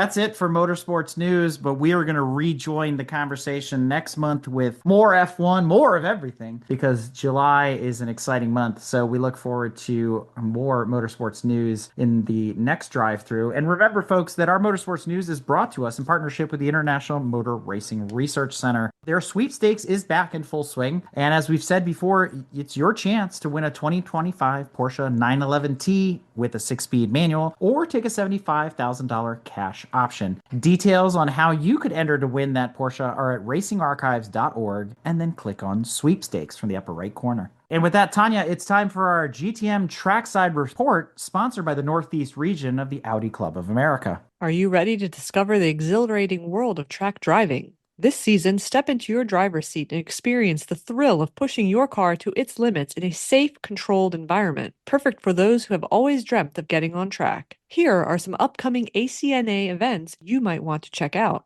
Watkins Glen on a Wednesday and Thursday, August 13th and 14th. And if you're in the Mid-Atlantic region, you can go to NJMP's Thunderbolt for a Monday-Tuesday event, September 15th and 16th. And also, there is an HPDE solo day at Lime Rock Park on Friday, October 10th, along with FCP Euro's Oktoberfest. Challenge your position on the track. Reconnect with the vibrant community of drivers and instructors who share your passion and enjoy the friendly and supportive atmosphere. Push your limits, improve your handling skills, and take the opportunity to make every second on the track count. And for more Audi Club events outside of just track time, please visit www.neqclub.org to discover more events like this. You can also visit our motorsports calendar at club.gtmotorsports.org and then click on events. All right, Brad, it's time to take us home. And if you're not quite ready to hit the track, don't forget that you can find tons of upcoming local shows and events at the ultimate reference for car enthusiasts, collectorcarguy.net. Be sure to jump back into our podcast catalog and check out other programs we offer, like Screen to Speed, The Ferrari Marketplace, The Motoring Historian, Evening with a Legend, The Logbook, Break Fix, and of course, The Drive-Thru. And remember, for everything we talked about on this episode and more, be sure to check out follow-on article and show notes available at gtmotorsports.org. And if you enjoy our various podcasts, there's a great way for you to support our creators on the MPN. We've got lots of great extras and bonuses to explore on our expanded Patreon page. So if you'd like to learn more about our bonus and behind-the-scenes content and get early access to upcoming episodes, consider becoming a Break Fix VIP by clicking the blue Join for Free button in the middle of the page when you visit patreon.com/GTMotorsports.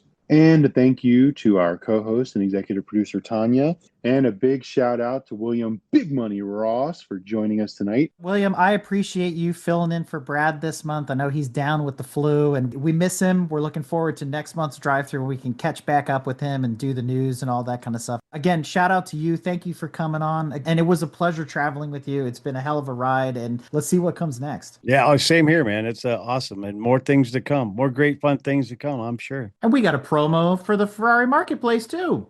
For everything from Ferrari and Porsche, Lamborghini, and Koenigsegg, visit exoticcarmarketplace.com. If you're into anything with wheels and a motor, log on to the Motoring Podcast Network and check out our family of podcasts at motoringpodcast.net. This is the place to find your favorite new show. Next up, a shout out to David Beatty and his team at Slot Mods, who custom build some of the coolest slot car tracks in the world at slotmods.com. Let your imagination run wild. And finally, Grand Touring Motorsports, covering all aspects of auto racing and motorsports history. Check out their e-zine at gtmotorsports.org.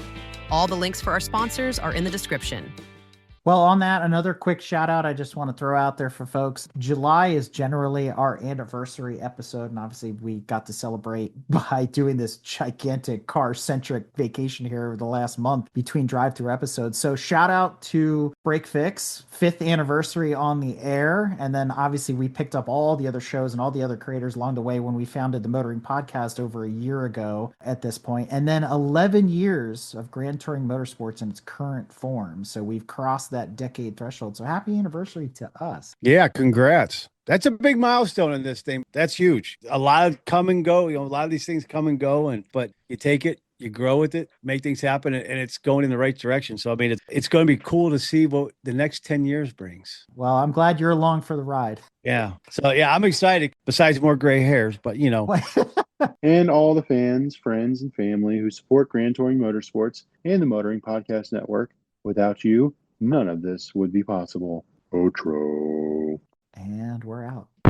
Did William freeze? William froze. Looks like it. He was a little choppy there for a second. I thought it was me. I thought it was me too. Well, I guess we'll have to wait till he comes back. This is like when Brad was frozen back, like episode, I don't remember what, Drive Through 13 or something like that. He's like, "Brr." Tanya, anything you wanted to add? Look at her face. Nah. It's like, you guys listen to these stories. Fading so fast.